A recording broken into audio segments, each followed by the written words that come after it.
Welcome to RPG Archive. We got an amazing show today, as we always do. It's the perennial co-host, Teddy.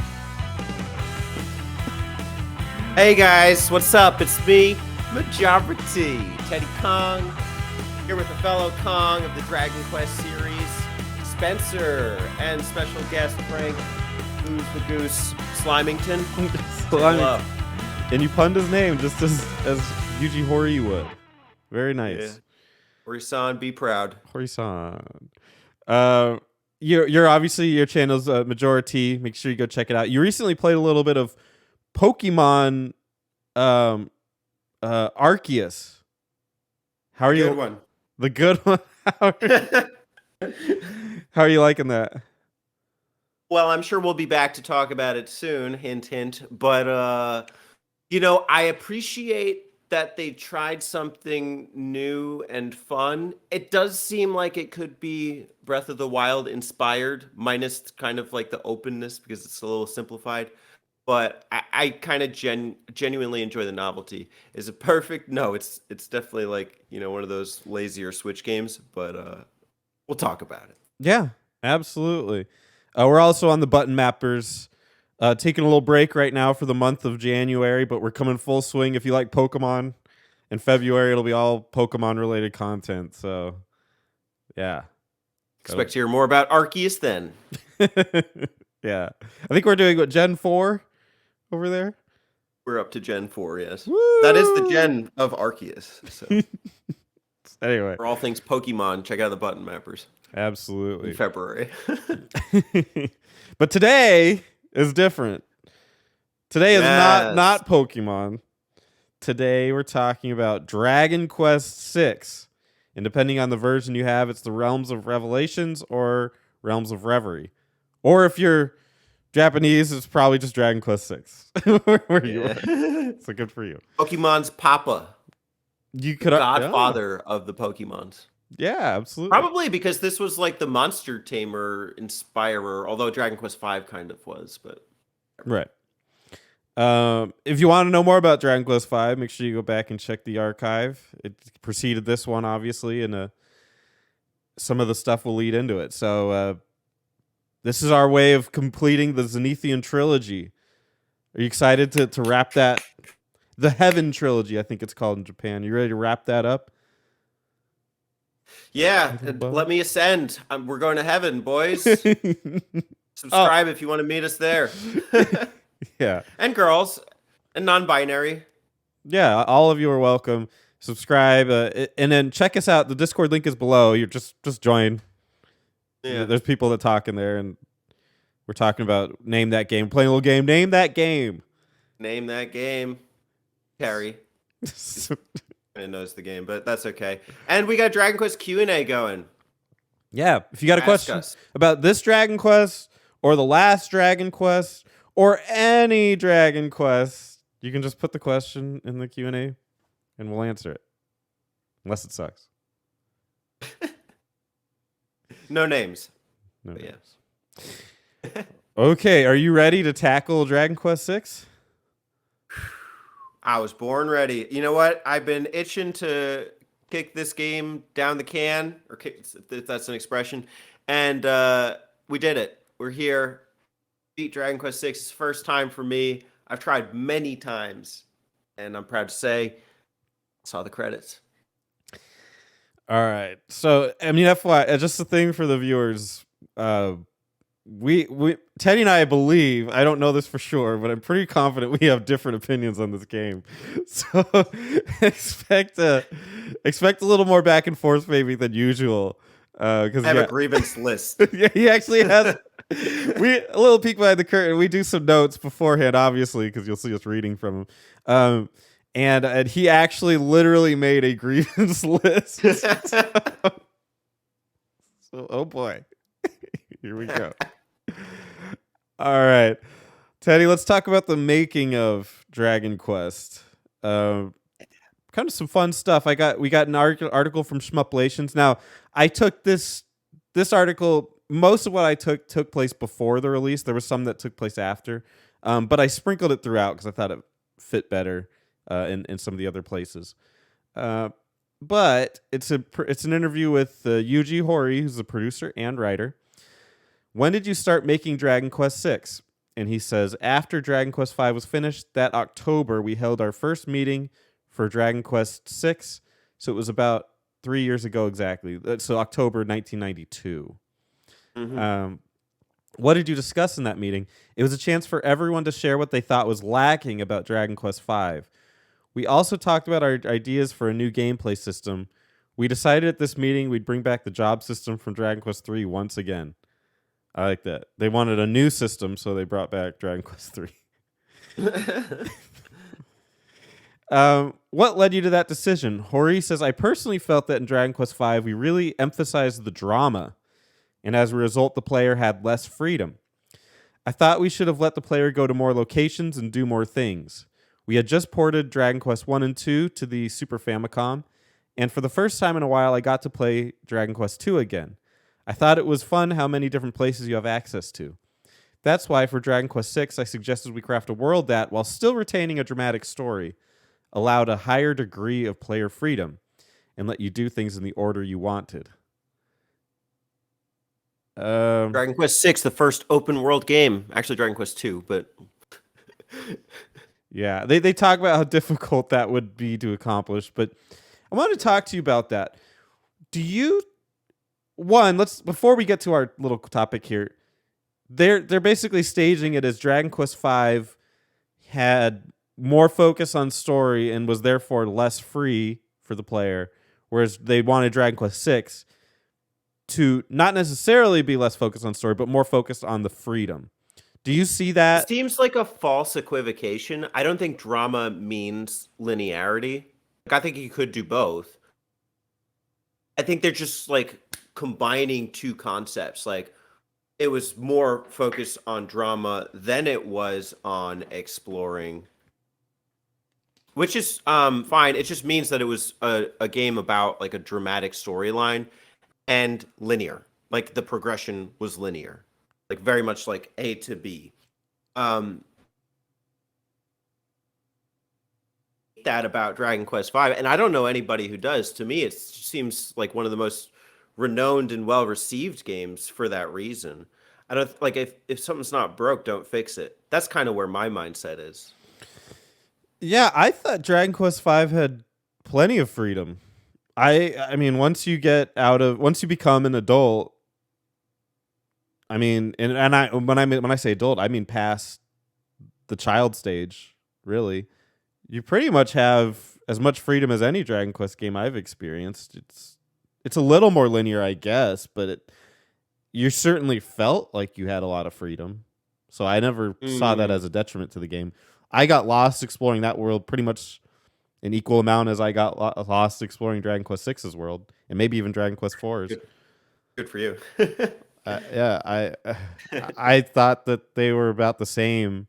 Maybe six was bigger, in just that it kind of just shoves you out the door and doesn't tell you what to do.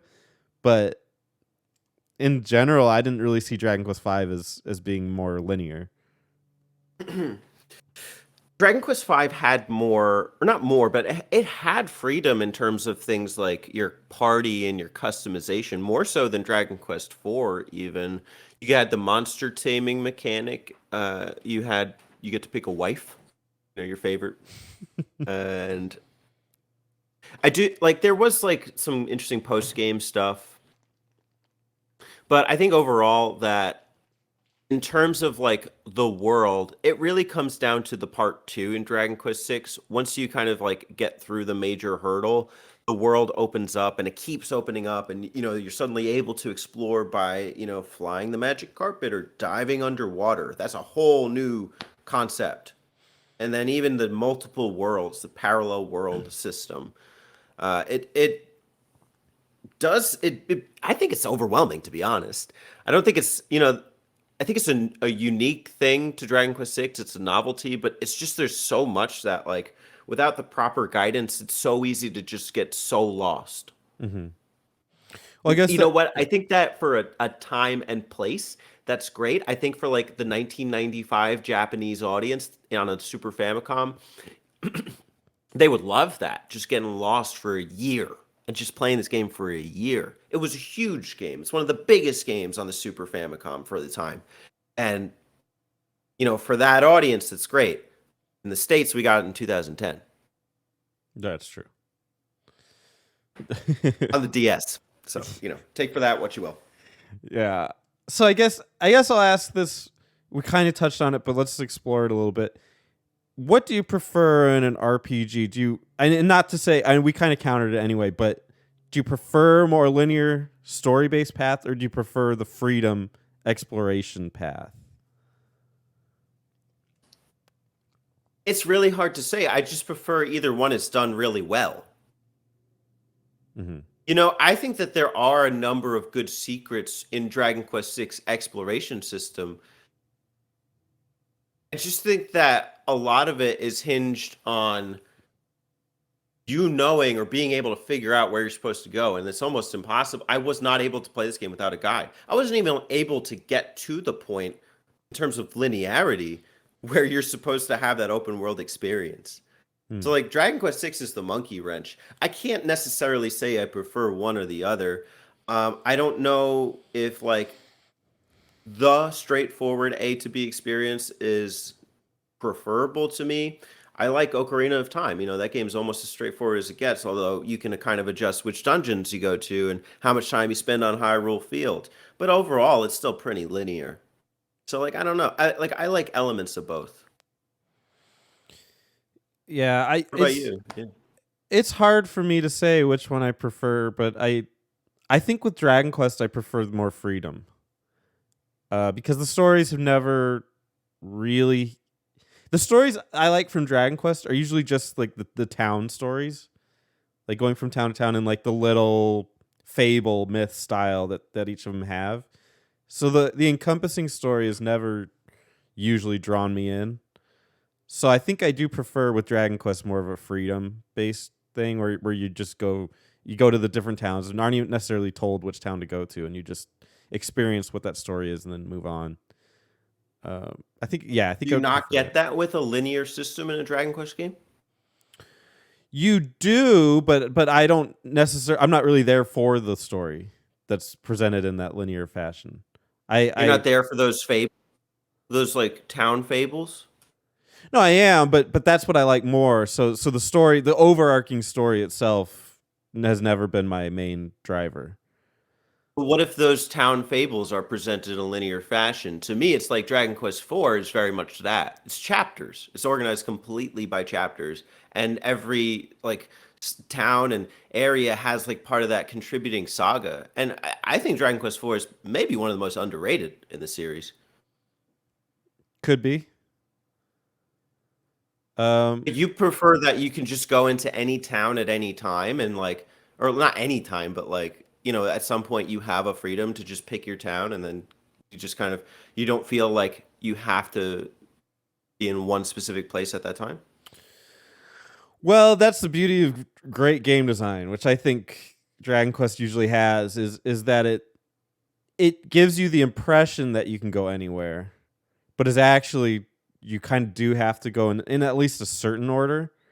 And I like it when it's like that, where I feel like it's completely wide open, but I'm actually following the path that they intended. And I think four is kind of, I like four, but I think in that way it's kind of cheating because it really limits you on each chapter as to where it's like usually one continent usually, uh, and then it opens up at the end, and it's kind of odd because they all do that, don't they? Like the Zenithian trilogy, they all start out like pretty closed, and then it just like at a certain point, literally in four, I think it's the fifth chapter, it just like explodes and you're just everywhere. Yeah, and Uh, then five is the same way because you're a kid, and then suddenly it's like, okay, wait till you're an adult, and then like wait till you're like you have kids.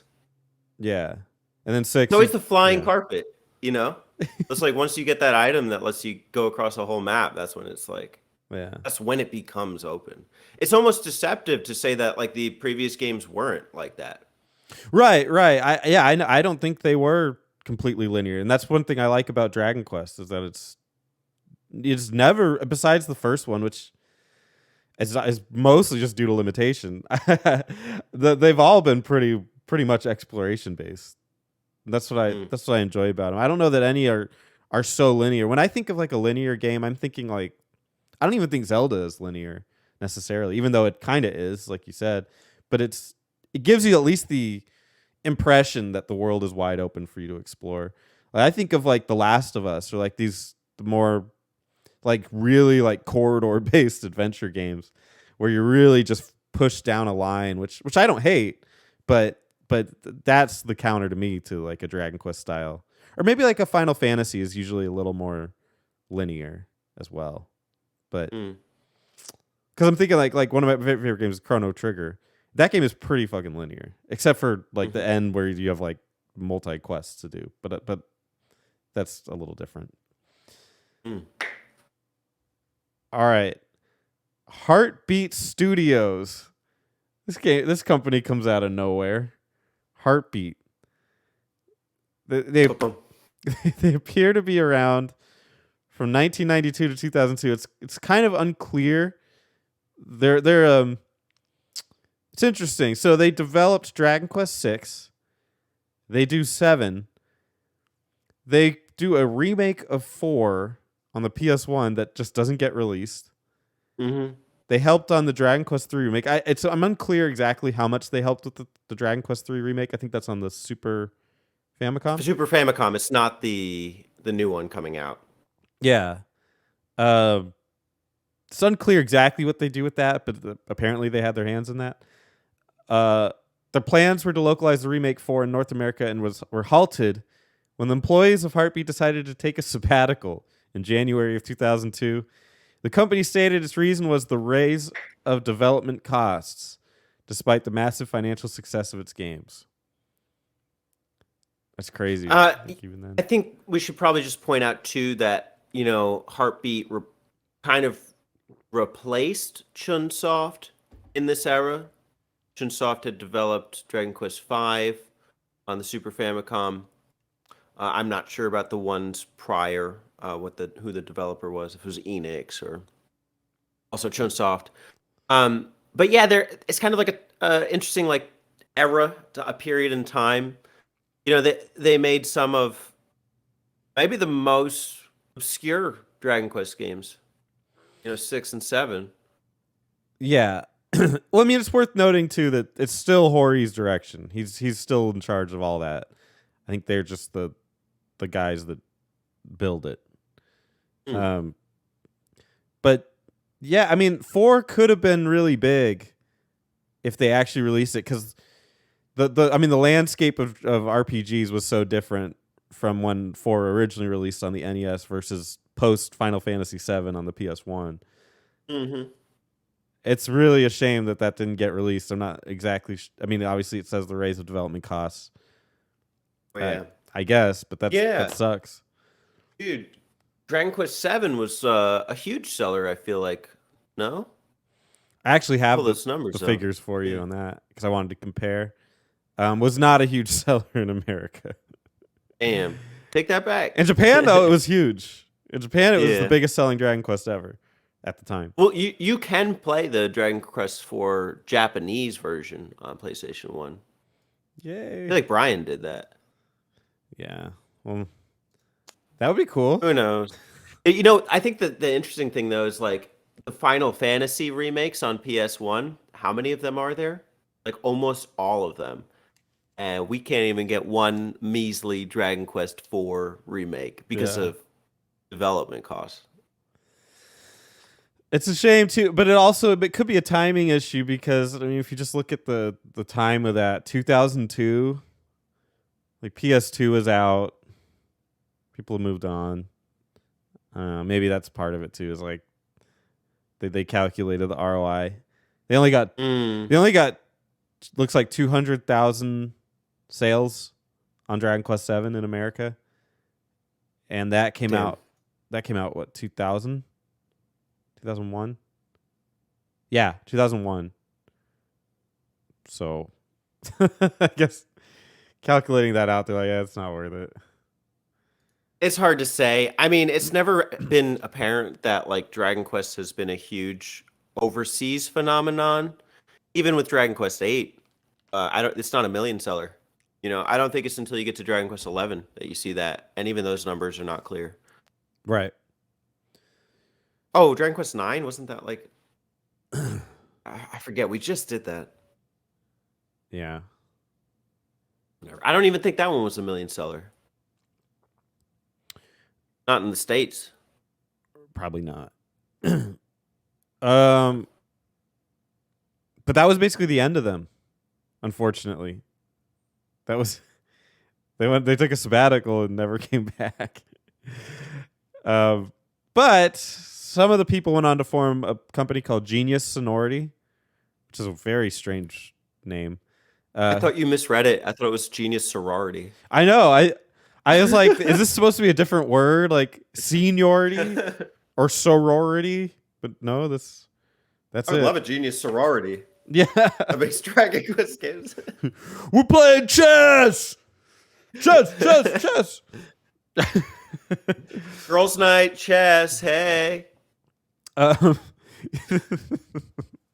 they made a couple games. Notably, they made Dragon Quest Swords, which I thought was really cool. They kind of kept with the Dragon Quest thing. Yeah. You've listed a couple other games they got in here. The only other notable ones are Pokemon ones. So it was Coliseum, XD Gale of Darkness, Battle Revolution, which was on the Wii, and then recently they've made a couple of these like gimmicky, like I don't know what to call them, like not phone ports, but like these like match threes, like the Pokemon Shuffles or Pokemon Trozzies. So kind of, I don't know if it's a fall from grace, but their highlight was probably the GameCube Pokemon games, in everything post Heartbeat, and from well, there, I mean, Dragon Quest Swords is good, but even if you think Pokemon Shuffle and Trozzy are goofy, they were still given the Pokemon brand. It's kind of crazy true. to think they got such high profile brands like throughout their career. That's super Hmm. interesting. I wonder why they never moved on to make like something big or great. I mean, Swords arguably it was unique certainly in its own thing, but they never made like a huge game, like a huge for they could have made like some big Dragon Quest game or something. I don't know. Yeah. Weird. But I guess R.I.P. My heart. that's are they but Genius Sonority is still technically around. They haven't officially closed doors or anything. Yeah, their most recent game was Trozzy in 2020. I haven't heard of them becoming defunct. Yeah. Well, if you're still out there, we want to hear from you. Make something cool. Mm. Make a new. We want more Dragon Quest from you. So do that. Dragon Quest Match 3, baby. Yeah. You ready to talk about the release of Dragon Quest 6? Oh yeah. Can I do this one? Absolutely. All right, Dragon Quest 6. This game was developed by Heartbeat and published for the Super Famicom by Enix, only in Japan. It wasn't until, 16 years later that people outside of Japan had received a localization of the game for the Nintendo DS. And the publisher worldwide was Nintendo compared to Square Enix in Japan. The director was Manabu Yamana, producer Yukinobu Chida, designer Yuji Horii, programmer Manabu Yamana, artist Akira Toriyama, writer Yuji Horii, composer Koichi Sugiyama. The game is available on the Super Famicom, Nintendo DS, iOS, and Android store. And in North America, we officially received this game in February of 2011, and in Europe, May of 2011. It was released for the mobile platforms in 2015. It is mostly the same staff that worked on the game compared to Dragon Quest V, with the exception of the developer, being Chunsoft for Dragon Quest V and Heartbeat for Dragon Quest VI, and the programmers for Dragon Quest V were different. How do you feel, or what do you think about the game's release? I wish we experienced it here in the States. That's lame that we didn't get it, but I understand why. I have a little thing below about why, but it's interesting that the programmers changed. There was only one official programmer on here, Manabu Yamana, who is also the director. He was the director of the last game too. That seems like it's taking on a lot of duty. Probably a lot of sleepless nights for Manabu. That's surprising too, because the programming of the actual game is arguably the most impressive of the series. If you look at like the visual animations in the game, they are some of the best to this point. Mm-hmm. I think of scenes where like Carver's building a house, or the final boss to some extent. Another ones where it's like cut scenes where like an island is dropping out of the sky. I think altogether it's a really well put together game. Yeah, and there's half the programmers. Mm-hmm. Who was also directing the game. Maybe in some ways that helped him, and that he said, "We're gonna do this," and then he did it. I don't know. 16 years though. How about that? It's unfortunate because I think one of the problems when you do that is that you transplant a game from a different era into like the wrong time. Kind of like what you were alluding to earlier is like imagine a Super Nintendo sensibility in like now.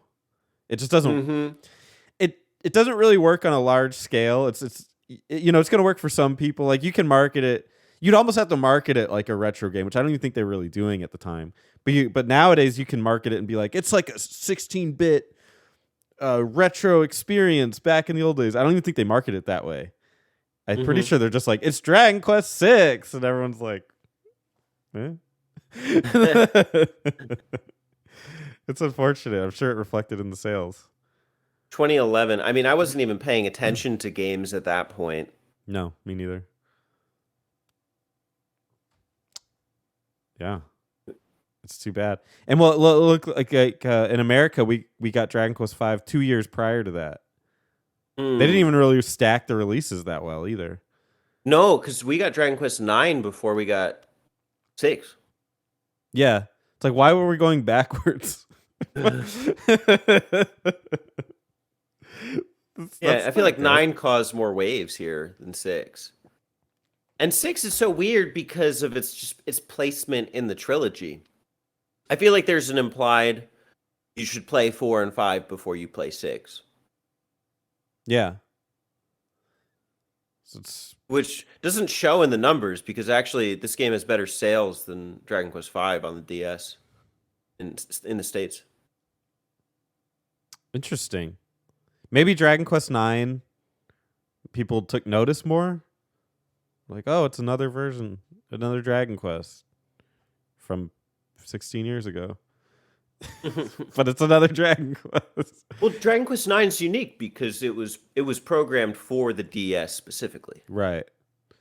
Hopefully, maybe that's almost a curse too. Is that they play Dragon Quest 9? It's a more modern experience. It's got like the newer hardware in mind. It's got the Wi-Fi, people working together, and they're like, oh, it's another Dragon Quest. This has none of that. It's a Super Nintendo game, and maybe people are even put off by that.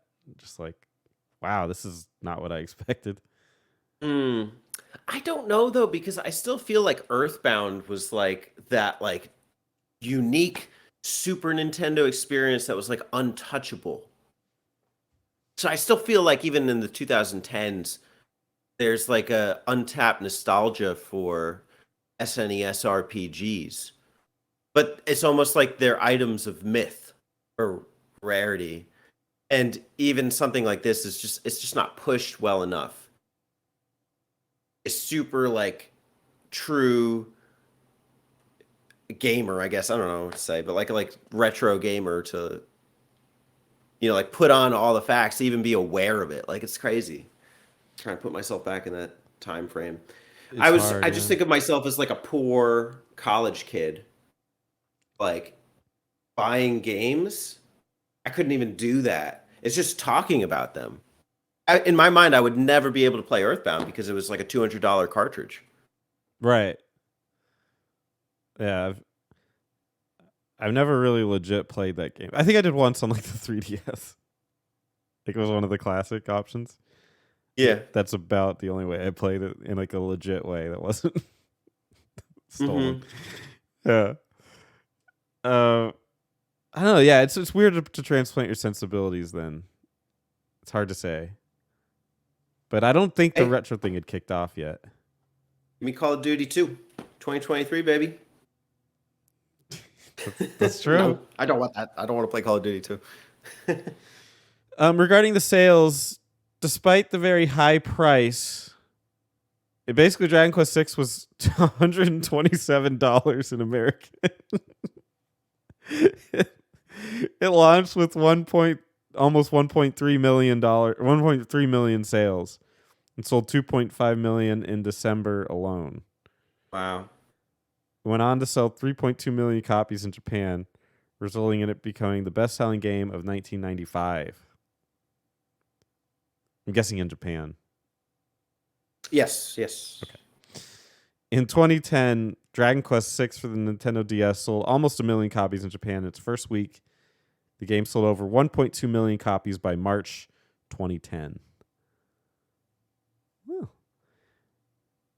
I mean, the game basically still costs $100, so. Yeah, it's never changed. Hey, that's good as far as inflation goes, right? I guess. Should be like 500. Yeah, that's true. That's true, especially Yeah. last couple of years. Uh, according to VG charts, it sold 3.2 million in Japan, and that's it because it never released anywhere else on the Super Nintendo. And if you want to compare it to 5, it was 2.8 million in Japan and 0.01 million in others. That's like Korea or something, I feel like. And Dragon Quest V was the first slump in the sales, I think, as far as all Dragon Quest games. Yeah, in preparation for this, I did pull up 3 was the pinnacle. 3 was 3.77 million. Yeah. And actually 3.87 million total, including North America. And then 4 was less. I switched it out. Oh, okay. But I know it was less. And then 5 we see took a pretty big hit too. But it's clearly on the upswing now. Once again, I think now that everyone's back in the Super Nintendo and that's the console, everyone's just gunning for that now. So, and I did pull up 7. 7 actually hit 4.1 million in Japan. 4.47 total. So 7 will be the pinnacle once it comes out. So it's clearly, but it's worth noting that 7 was also at the end of the PlayStation life cycle. Mm-hmm. So that's impressive. I guess, but it's like, geez, way to capitalize on. They just completely sat out of the out of anything for like the longest time. So that but you know how big 7 is. Like I can imagine that game taking forever to. Oh yeah. To script write, program, anything. No doubt. And this took 3 years. In North America DS, we have a note here. Dragon Quest 4 at 0.3 million, so it's 300,000. 5 at a crushing 0.12 million, and 6 at a 0.2. All those numbers make me so sad. It's so sad. All of them. It's disgustingly sad. That's Etrian Odyssey level. Mm-hmm. Yeah, at this point, all of these games are published by Square Enix. Yeah. So it's not like it's like a company that can't promote or can't get the word out. Do you own all 3 of these? Yes, but not necessarily from America. Yeah, my Dragon Quest 6 copy is the EU copy, but the other two Same. are North American. And I think I have reprinted artwork for Dragon Quest 5, but Yeah, yeah, I own them. that's crazy. It's you're one of 200,000 for Dragon Quest 6 or like 120,000 for 5. Yeah. That's so unfortunate, man. I don't know. It's it's here's something about 6 not getting released in America though for the Nintendo. Like its predecessor, Dragon Quest 6 did not receive an English language localization because of being cost ineffective. At Mm, 4 megabytes, it was one of the largest games made for the Super Famicom, as well as the largest the console could support, without adding bank switching circuitry to the cartridge. And translating it would have necessitated even bigger and more expensive ROMs. In addition, the game was a late release for the Super Famicom, and by the time an English localization could be finished, Enix had already dropped support for the console in North America and moved on to the PlayStation. So in my research, I did find an interview with a guy who claims to have worked on the localizations. He actually said that the localizations for 5 and 6 were completed. It would just be too hard to put them into the thing, and it just wasn't worth it for Enix. But he said that mm. they had completed everything. Uh, Take that with what you will. It's not an official thing or anything, but I didn't want to put it in here because it's not official, but not that my Wikipedia research is necessarily official, but you know that's too I bad. think the disheartening thing for me is they made remakes of 1, 2, and 3 on the Super Nintendo.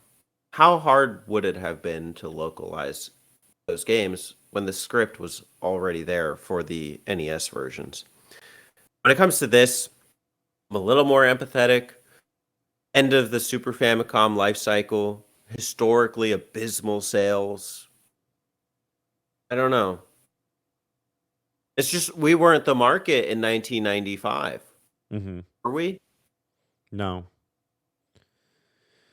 Dragon or Final Fantasy VII would come out in what 96 or 97 or something, Something like that.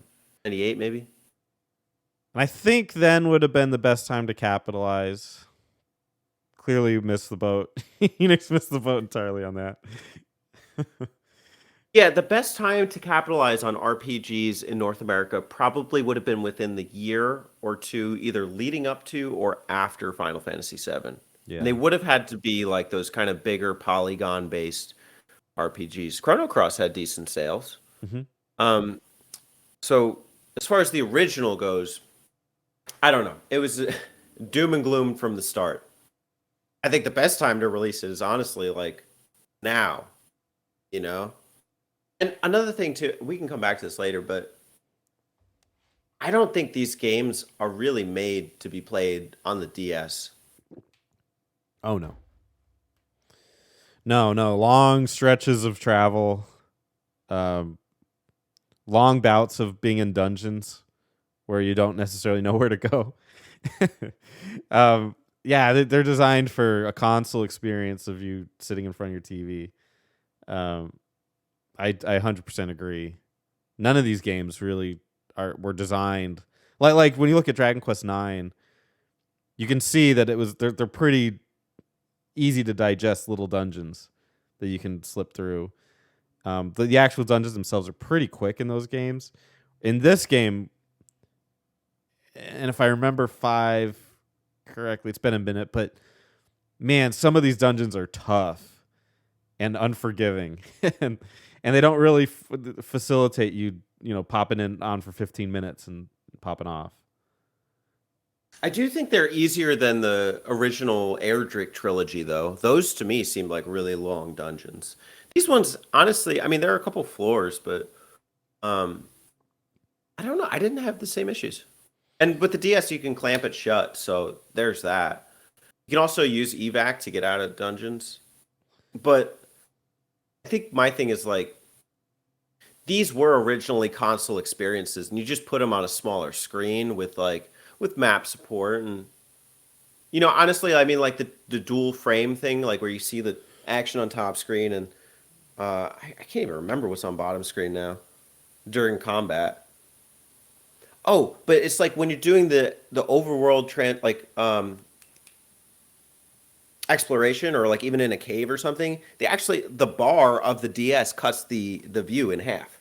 Yeah. So it looks jarring, to be honest. Yeah. I just overlook it, but like it's there. Yeah. I agree. And by the way, 9 had the best sales at 0.67 in North America and 0.65-ish. I don't have it right in front of me, but in Europe. So it combined overseas to be over a million.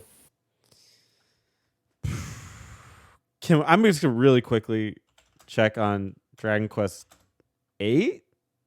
Yeah, let's see. I feel like that was We their got breakthrough game. Dragon Quest 8.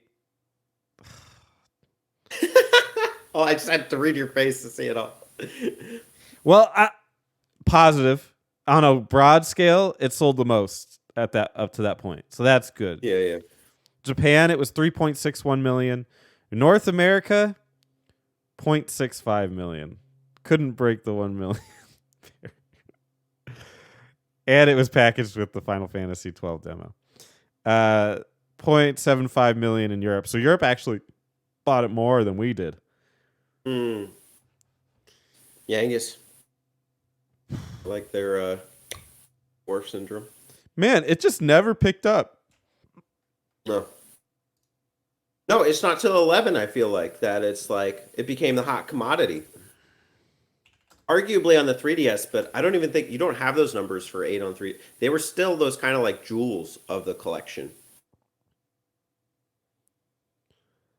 Dragon Quest is a niche. It's a niche community. I don't know, like, I mean, even 11, even though it's like on all modern platforms, I feel like people still don't know, like, how do I get into Dragon Quest? Yeah. It's intimidating when you release an 11 on something, because there are people that swear by the concept that I have to start at the beginning. Like a lot of people. Maybe it's just online or something, but I read that a lot, and it's unfortunate. It's like I have to start at the first one. It's like, please don't. Like No. you won't make it. like they're not connected. Like some people are like, I have to play all the Final Fantasies in order. It's like, no, you don't. Like they're not connected in any way. Just like, Okay, you don't, but you also don't have to play up to Final Fantasy 15. right. Just pick one that looks interesting and go for it. I guess that's my point, is like with Dragon Quest, it's like you're working upwards. With Final Fantasy, that's not clear. You think so? You think 12 is like the height? Oh, I think 9 is the height. So, But story for another day, I suppose. Matt, like with Final Fantasy, I agree, don't play them in order. But with Dragon Quest, I don't necessarily think you should start at 1, or have to, but Because like for modern gamers, that's that like for people that like classic RPGs, obviously they're a little more knowledgeable. But for like a modern gamer who sees Dragon Quest on the shelf, I just don't. I would just never. go 8. I would Go 8 never. or Yeah, 11. like 8 or 11. Don't. But maybe 11 would be intimidating. They'd be like, do I need to play like all the games before it? And it's like, I think after that, after you finish one and been like, I liked it, then you can be like, okay, let me explore the history. Let me go 1 through 3 or 4 through 6. isn't it kind of funny that like we were just talking about like a couple minutes, like 20 minutes ago or something, about how Dragon Quest starts in like one little thing and then opens up. That's literally how the series is too. Like you find one that just hit at the time or something, and like 8 for me, it was 8. It was just big at the time, and then you're like, whoa, this is cool. Oh, there's like 7 others, and then you just kind of branch out and do what you can with those. It's the exact same thing. That was weird. Yeah. All right, are you ready to talk about the game? I don't know. I got a lot of feelings. Here's where Teddy and I split. This is the diverging path. Yeah. All right. I don't want to touch too much on the plot because it gets very hazy and crazy, but essentially the game starts with the hero, our blue-haired friend.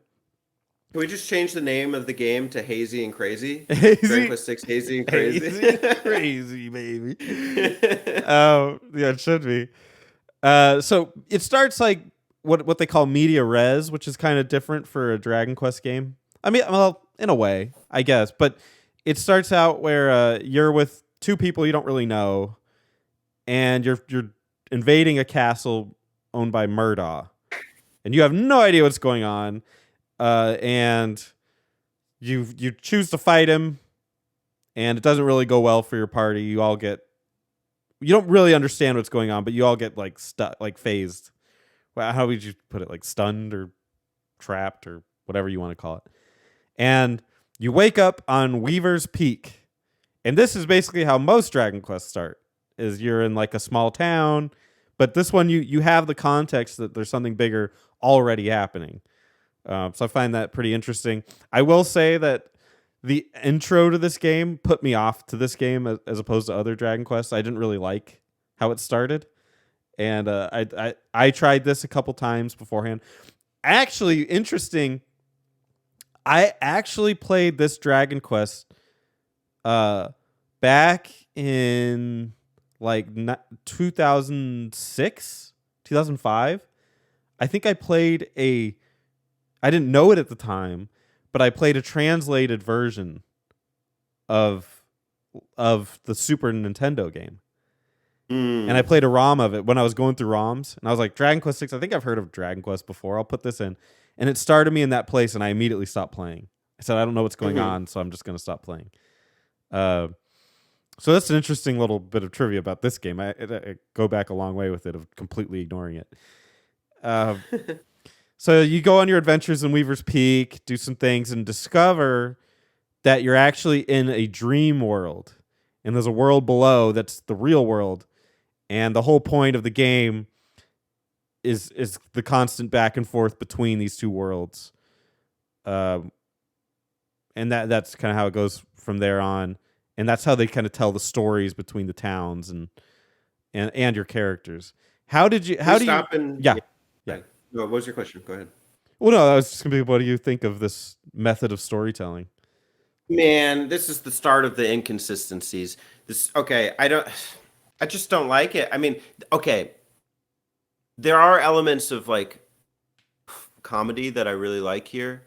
Like before you go into the hole in the ground, there's a guy who's like hanging off the cliff, and he says like, help me up, help me up. You could be like yes or no. And I think I didn't say no, but my guide was saying that it's like there's like a funny response that he makes if you say no. Anyways, you help him up, and as you help him up, you get thrown down in the pit, and you just end up down there. You're like, what the fuck? Like, I just tried to help a guy, and like now I'm like in the shithole. I'm a ghost. I can't see shit. I can't talk to anybody. Yeah. So that is really cool. I thought that was funny. I think it's like this is when it begins to be like a lot of elements that just become less relevant later. Like the ghost thing becomes completely irrelevant after a town or two.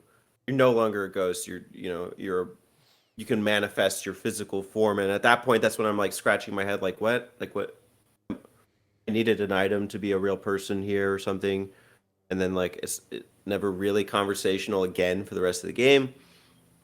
All right, whatever. There's a confusing element about which one is the dream world and which one is the real world. And I guess subjectively you could be like, oh well, I really appreciate that because I'm always trying to figure out like what's true and what's not. I think what's difficult is that like it still follows that kind of like typical amnesia arc about a character who's like lost their memories.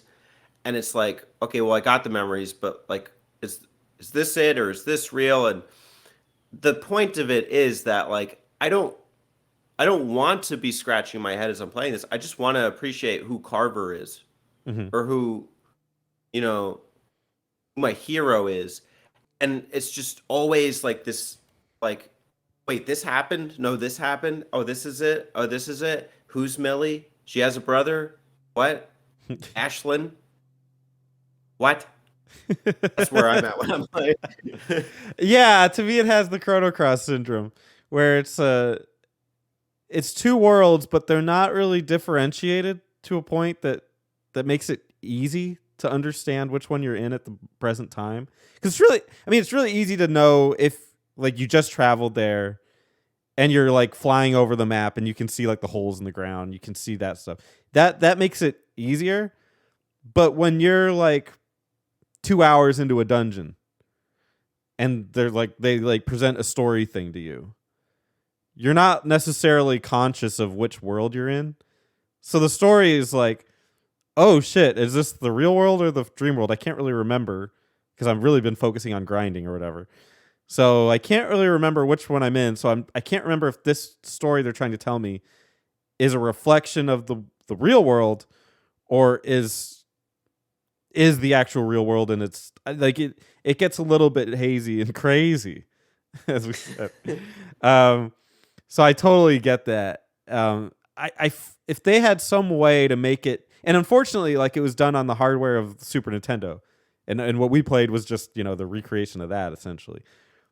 There's no like cool graphical flourish that makes it more obvious, or there's no slight subtle difference between the world or the character that makes it seem like in a modern game maybe they'll have like a bluish hue over everything, or they'll have something cool going on, and this is literally just the same palettes, so there's absolutely nothing that tells you which one you're in. And that becomes a problem because it makes the story complex, but more just because it's hard to follow as opposed to actual complexity. and I'm sure somebody out there can follow it and cares to follow it, and good for you. That's great. I don't. Like Yeah. I just it's asking too much of me when I'm playing it to like chart all those things. I think that like the linear structure of the Dragon Quest V narrative is appealing to me. It's very easy to follow. Uh, Maybe I'm a simpleton. I don't know, but I can appreciate like a concise, meaningful story when I see it. Yeah. This ain't it. No, absolutely not. We got a little character roster. Obviously, you got the main character. He's a prince, but he doesn't know it yet. But he's the prince of the real world. But in the fake world, I guess we can explain both sides of it. So he's in the real world, he's a brave prince who chose to fight Murdaugh, but Murdaugh knocked him out and sent him to the dream world. And in the dream world, okay, hold on. He was given amnesia. Tell me if I'm wrong on this. In the real world, he was given amnesia and sent to Weaver's Peak. I don't know how he got there, but he ended up in Weaver's Peak. And then therefore was taking the girl, I can't remember her name, but she took care of him, and therefore in the dream world, he dreamt that they were brother and sister. And therefore you wake up in the dream world as her brother and go on your adventure from there. Eventually, when you reconnect at Weaver's Peak, it all pieces together what exactly happened. Does that sound accurate on the? What about that town that happens later when you come across the reflection of yourself and you're a wimp? I don't know. I don't. You want me to fact check you on this? You can I if don't you know. want. I think I can't. it's hard. There's not a lot on this game out there. So, but correct me if I'm wrong in the comments. I'm pretty sure that's the main character's arc.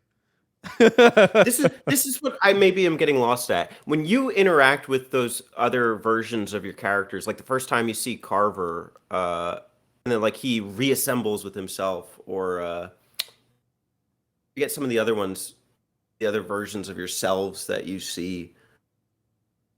Um, are those your real versions or your dreams? Because there's another one where you're in a town and it's like you go into the church and inside the church you sleep and then you wake up and it was like you go back in time and it's like a dream of like these two people who founded the town. I don't know if you remember like the poison town Mhm. where like poison goes through the well and Yeah. poisons the water supply. Yeah. Then you like help the adventurers reconnect and then it prevents the town from becoming like spoiled or something. Aren't those the dream manifestations and you are the real one? And you need to recollect your dreams or your memories? No, the characters that you're playing. Well, I should say the main character, Carver, Millie. Those three specifically are all dream ones. Their main ones at the beginning of the game in the prologue were all like lost, and so those three are trying to find themselves in the real world. They're Ash, trying to find themselves in the real world. yeah, because those ones are all dream ones that you're playing, and Okay. then they find themselves in the real world, and then like assume what get like a bonus stat or whatever it is that happens when they revive. Like the main one gets like the zap spell, and then Yeah. Carver, I don't know, gets like a punch spell. I don't remember what Carver did. I don't even remember what Millie got. But then the entities just become one. There's no more two people running around. I think I think Carver. Millie was always herself or something. She always had like that sorcerer's power. It's just mainly like Carter and Carver and the hero. Agent Carter. Yeah. You can change their names. There's like a name changing place. Yeah. But apparently nobody found it. Like very few people found it when they originally played this game. I Just don't fair. blame them. um, we also have Nevin, who is like the son of a priest, I guess. And Talk about top 10 most forgettable Dragon Quest characters. they're all in this game. um, he's a brat Which at is ironic first. because it's about amnesia. Yeah. He's a brat at first and then doesn't say anything for the rest of the game. Terry, who's Brian's least favorite Dragon Quest character.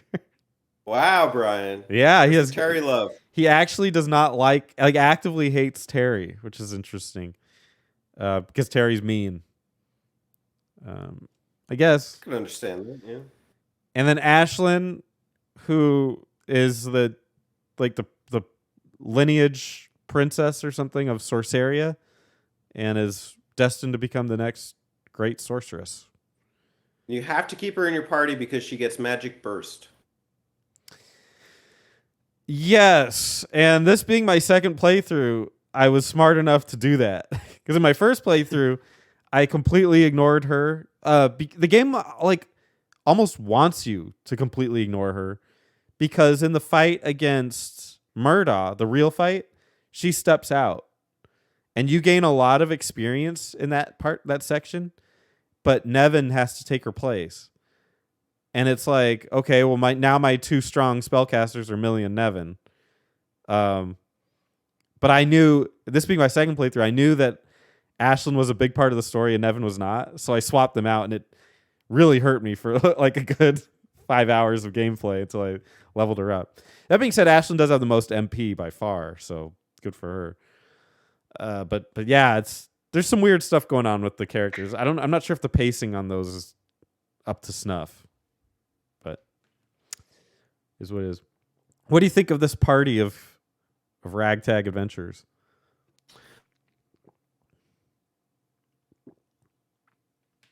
You know, the only one who I actually enjoyed like listening for, you know, you could do party chat, was Carver. Yeah, agreed. It was it. And the other ones I felt were just devoid of personality. Millie was just so like, I don't know, like dull responses, kind of like plain, like just observations. Nevin wasn't much better. And I didn't really care. Like, if I'm going like a priest looking guy, I'm going Team Kirill from Dragon Quest 4 or Boria. Yeah. You know, those are like those. Even if like the party chat, I don't remember if Dragon Quest 4 had the party chat. Even if I don't like remember what they said, they just ooze like that like style. Evan just looks like a dumb kid, and he's the brat too. Terry is a brat in a sense, but I think he's cool. He makes up for it with his coolness factor.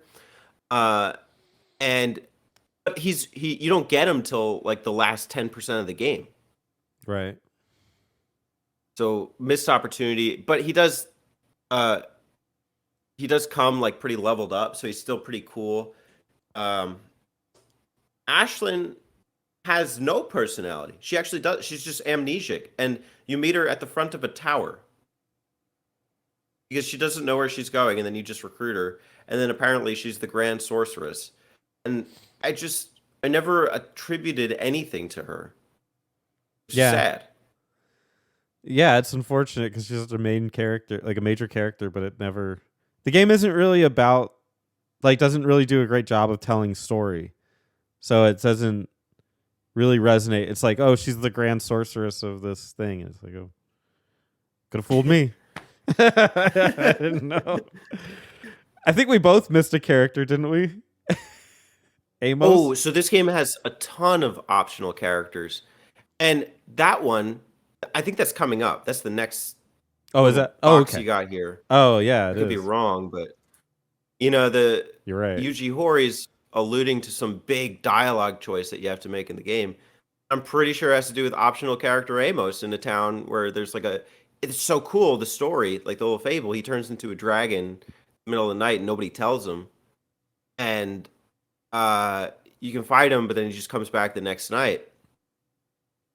And so you can talk to him in the game and either tell him what he is or what he isn't.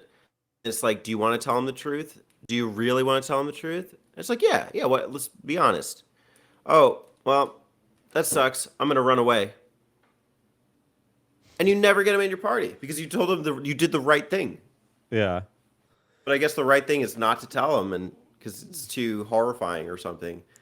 And there's no tangible benefit to actually telling him. So, and you know what? I was trying to do a thing where it's like I wasn't looking at the guide while I was playing to try and figure stuff out, and that one shot me in the foot because I lost Amos. Yeah. I'm not opposed to those situations. Uh, I feel like if you do one, you should probably do more than just that. It's just kind of weird that there's like one. I guess Chrono Trigger did it, but the difference between Chrono Trigger, like in recruiting Magus, and this one recruiting Amos is that there was like a lot of story built up to it, and like things that like you had context to what was going on, and you kind of understood the repercussions of one choice over the other. Whereas in this game, it literally was like, hey, tell him. It's like, yes, Yeah, too bad, you fucked up. It's like, thanks. sucker. Yeah, I just don't think that it carried the same weight. I don't. Yes, it's great that you have a choice that makes a difference, but it doesn't. A choice is really meaningless if it doesn't have any weight to it, and it felt kind of cheap when I realized that I lost him just because I told him the truth. Like, what, that seems odd, but I'm not opposed to that kind of stuff. Hmm. Yeah, I agree. There's actually a number of optional characters that made up for it that you could just find littered throughout the game. A bunch of slimes. Mm-hmm. Did you get any other optional characters? Yeah, I got some slimes. One cool one is Healy, right? Who's really from Dragon Quest IV. Yeah, and just generally in Dragon Quest games as a monster. Yeah, but he's specifically the Dragon Quest IV guy trying to become a human, and I think that's kind of cool Hmm. that he made in here as a as a long term adventure. It's But true. yeah, I had a couple slimes. I didn't really do anything in Slimeopolis. Maybe I'll do that eventually. I don't know. Probably not. But um, there were a couple that were there. One of them actually did. So like, not to skip ahead or anything, but against Mortimer, you have your wagon, so your second party comes out, and by that time I'm basically like done. Like I'm not. I don't expect to win or anything, so I just set the party to auto battle and just pray, which never worked. But one of them, I think it was the one on the slime knight, like the one that had a knight on top of a slime, who had a great name. I can't remember what it was. Goobrain or something. Yeah, something with goo. Stanley Kubrick. But he actually had like a gust spell, like a wind spell that was doing like 200 damage to the boss, which I was like, Wow. holy shit, what happened there? Because I didn't do anything, but like all I did was assign most of those characters the priest or the sage, if I could, and then so they could heal me. But that's about it. Yeah. Like wind sickles. That was it. I think that was it. Yeah. Did you Yeah. have any? Did you collect a bunch of slimes or anything else? The optional characters that were easy enough to get that I really liked having were Lizzie. Mm. Lizzie is the dragon that ran away from Terry, or that like he beat in combat and then gets locked up and like also has amnesia, and then you recruit it from a jail cell. And it's like, rah, I'll fight for Terry, and that was cool. I got the heal slime, which was a great healer, to be expected. Goo Brain was cool. I used him for a bit, but then I was over gladiatored because Terry comes in as a gladiator, and it's like I'm gonna use Terry. And I think that was it. There are a couple other cool ones you can get, including a king slime, who's hanging out at the fashion contest. There's a regular slime, I think from Slimeopolis, who's actually like the best, one of the better ones you can get. There's a liquid metal slime at some point in the game. There's a model slime that's like sitting outside one of these Dream World castles. That one was useless. I didn't use that. That was pretty much it, but I did appreciate getting more characters. Yeah. I think we kind of touched on the next section. You want to skip that one? All right. Yep. There's an interview here. Oh, go ahead. Okay, go ahead. He just makes a funny comment in it. Anyways, we want players to empathize with what's happening on screen and feel like they're immersed in this world. I don't know if I did that. I did at times. There were moments that did it and moments that didn't. I really liked. We talked about that river one where the town of Amor, I think it was called, where it had the river of blood and it had or poison, and it had those two old people. I can't remember their names, but it was kind of touching when you go back to that eventually, like later, because they had like a relationship where they were treasure hunters and they had this cave that they went into and they were eventually reunited, and you go back to the town later and it's revealed that they passed away, which is kind of sweet because their story went full circle, which was nice. The like you said, the flying carpet thing, I love that. Those are the kind of things I like. Like there's a town that's known for having a flying carpet, and it's really just this boy that's like dreaming, and he dies. The flying bed. Yeah, the bed, and you can like rekindle that, and it just becomes like it manifests itself as that flying bed, which is I love those kinds of stories, and I think they were able to tell those with the Dream World pretty well, but it's hit or miss because some of them are just like whatever, like some of them just don't have the same hit, so it's a little hit or miss on that.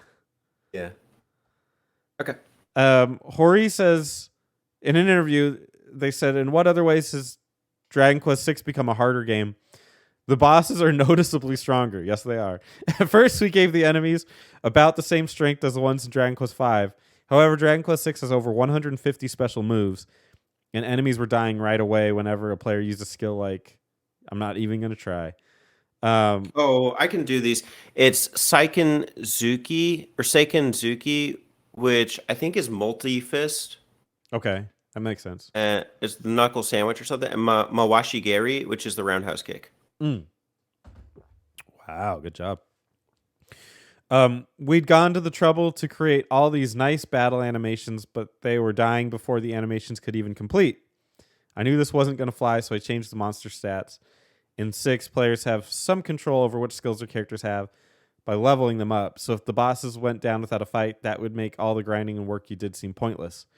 Let me just jump in real quick. So we didn't play the Super Famicom versions, but I think correct me if I'm wrong here, but I believe that the older versions didn't let you control your party, whereas on the DS you can choose their actions. You only had control over your hero, um, which you can have the classic style in the DS, but when you would like do combat, they would just pick the best moves.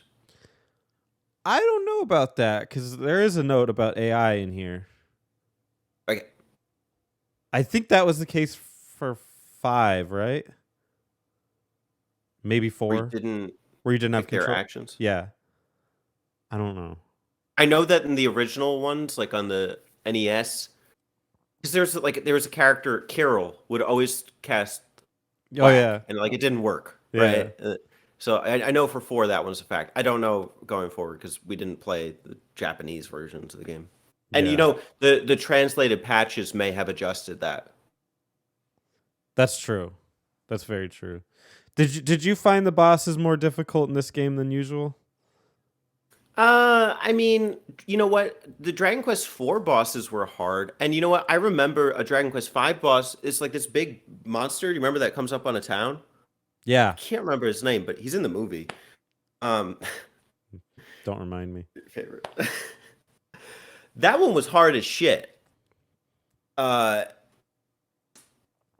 and then in Dragon Quest IV, the final boss is super hard. It's a multi-phase boss. I honestly think it was harder than in this one. I remember in Dragon Quest II, the final boss being stupidly hard.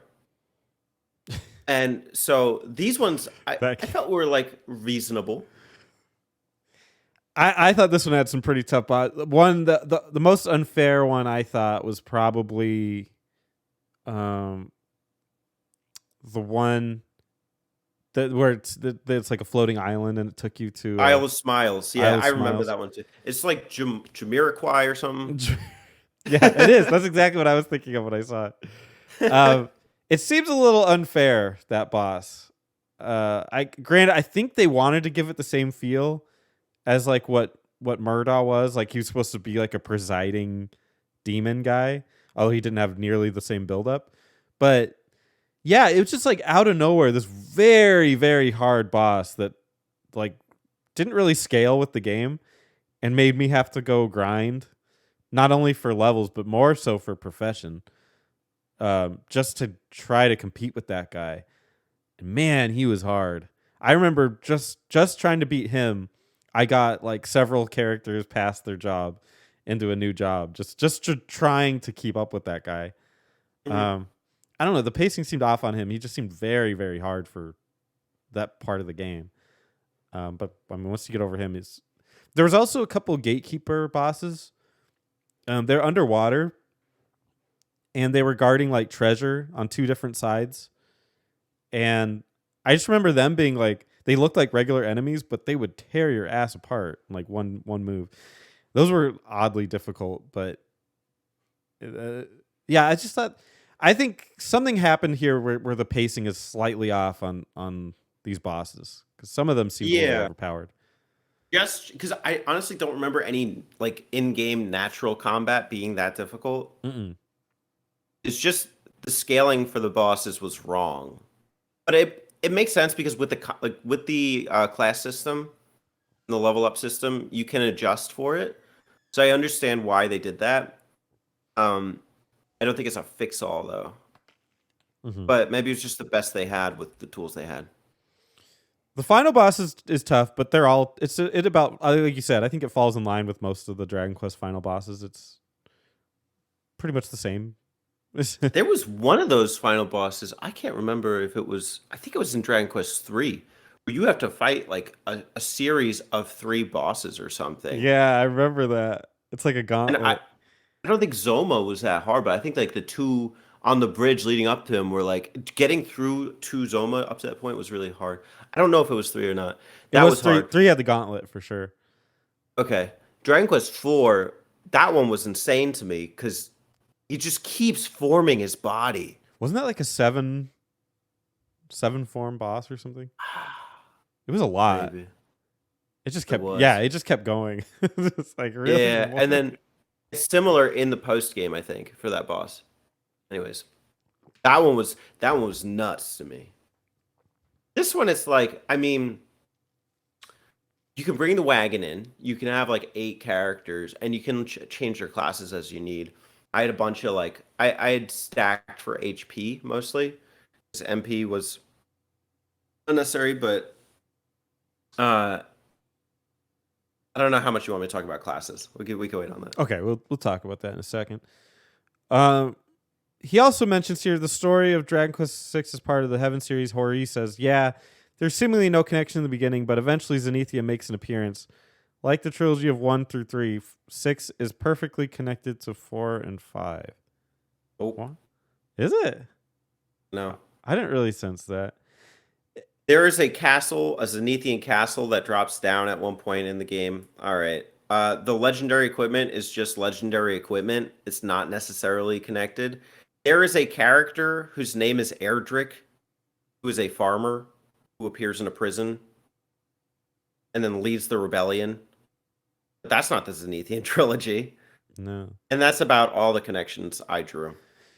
In the post game, which again I don't even really always consider post games in Dragon Quest canon because they seem to play around with the rules a lot. But in the post game, you eventually make your way to Weaver's Peak, and it's like it's really weird. It says, "Do you want this town?" Essentially, it's asked it in a different way. But do you want this town to look like it currently is in the near future or in the distant future? And if you pick how it is now, it's just Dragon Quest 6 characters. If you pick the near future, it's Dragon Quest 4 characters. And if you pick the distant future, it's Dragon Quest 5. So I guess it implies that this is the prequel, kind of like 3 was. And 4 and 5 are the ones later. I don't know. I don't really see any of them that connected. I see them connected thematically and maybe like through little Easter eggs. That does place Healy in the right place. Mm-hmm. But again, like thematically and Easter eggs, yeah. I don't see like a really tangible story really Mm-mm. connecting them. No. So I've read on forums there's a lot of discussion about this egg made this dragon or this did this. Again, it seems more Easter egg than like really true tenuous connection. But if anybody in the comments wants to tell us a deeper connection, go for it. We're all ears.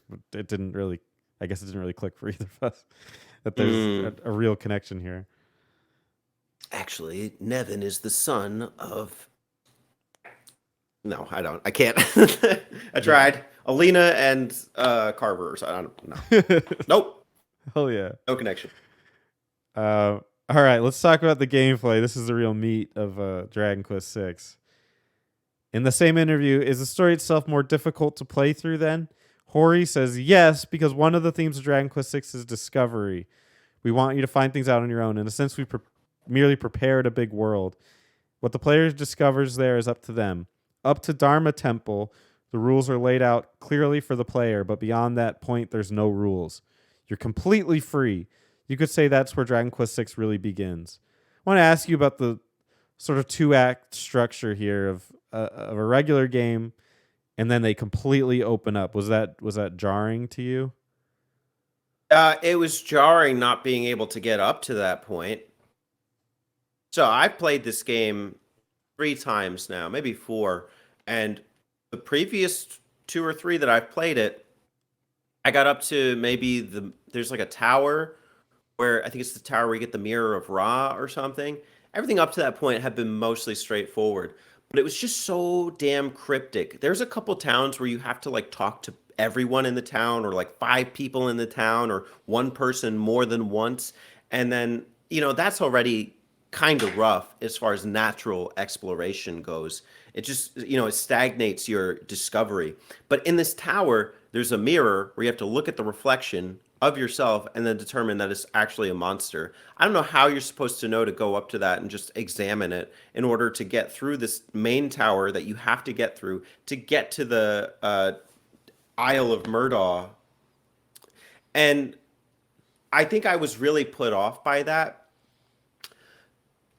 and I never had the wherewithal to get through it because I guess I was just biased. Like, oh, I don't feel like I should need a guide to get through this game. Well, I eventually got the guide, and then that helped me get through to the next part, and that is where it gets really good, where you can have a more opened up experience, where you get the carpet, you can start flying places, where you get the ship, and you can start sailing around the place, where you get the mermaids, whatever it is, Lorelei's harp, and you can down like dive into the sea and then explore multiple worlds, and you can get through the dream worlds, and you can zoom and switch worlds and all of that. And once you get all trades abbey, yeah, it is so much more open. You can pick your party the way you want. You can have warriors, mages, thieves, priests, gadabouts, merchant, and that's where it gets really cool. But even then, you still have so much more gatekept progression where you have to talk to people in a specific order and a certain number of people and a certain number of times, and like use a spell at a very specific location. It reminded me of Dragon Quest II in the wrong ways. I hated um I hated how it had so much potential for discovery that was just blocked off by the game's main progression system. Hmm. And then in that way, you're cryptic as fuck. Do you did you find that you found that their sense of exploration was just so sometimes I look at when people say discovery in these older games, it almost reminds me of like the Legend of Zelda, the first one, and where they're expecting you because of the way that the games were at the time. They're expecting you to attack every bush. To Listen, I'm not a yeah. boomer, okay? It's not. I got things to do, man. Right. Yeah, it's I get again, we touched on it before, but this kind of discovery, the way they do it, it harkens back to a time that's a little bit before when what's appropriate here. When we play this and as earliest as 2011 or whatever, it's that kind of discovery is not popular. Like that's not really how games are made anymore. This one is it's almost like trying to be from a bygone era, and it's in the Super Nintendo era where it's already kind of phasing out of that. We need more And context clues. it's geared towards an audience where everybody at your school is playing it and you're talking about, yo, did you see oh, I found this really cool secret. 200,000 copies were sold of this game in 2010. That's Yeah, it. yeah. You're not gonna find another person just on the forums. Yeah, just on forums. And even then, you're just getting answers. Like it's not, you're actively like hunting them out. I don't know. I don't like it. Because I feel like I've played through other Dragon Quest games where it's like, okay, I had to look up one or two things. In this game, it's like every single thing. Mm-hmm. Yeah, it's very very cryptic. In a way, I like it because I like their exploration. I love the going underwater stuff. I think that is so cool, and it really adds like a almost 3-dimensional nature to the map. But my God, they don't tell you anything. They don't want to help you at all in this game. So it can be tricky. It can be very tricky. You can go to what's her name's house, the sage, Millie's like grandma or whatever. Like she has a crystal ball and she can like direct you in the right path. But I never did that because I'm using a guidebook at that point. She barely tells you shit. Quite Yeah. honestly, I had to go to her a couple times. Just like I am fucking lost, and Hmm. she didn't tell you anything. It was like keep keep your eyes underwater. It's like all right, thanks. I will say that this diving system is maybe the best of any RPG I've played. It topples Pokemon Gen 3 out of the water.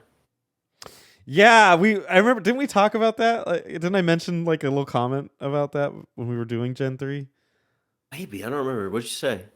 I don't remember exactly, but I'm sure it was just something along the lines of Dragon Quest. There's a game we're playing or something soon that has something similar to this. I'm Mm-hmm. sure I said it. That's what Button Mapper's thing. Look it up. I'm sure it's in there. But Somewhere near Dude 49. somewhere around there. But I loved it. I think that was awesome, and I think they do something like, don't they do something similar in Final Fantasy VII? There's like some underwater stuff, and I don't know if it's to this extent, but it might just be an area. But well, I know Bioshock has a underwater yes. segment. Dragon Quest 6 also is, their underwater features are also featured in the game Bioshock. Did you know Bioshock was actually influenced by Dragon Quest VI on the Super Famicom? The underwater segments were from Heartbeat. The Heartbeat employee told, what are they? Ubisoft? I don't know.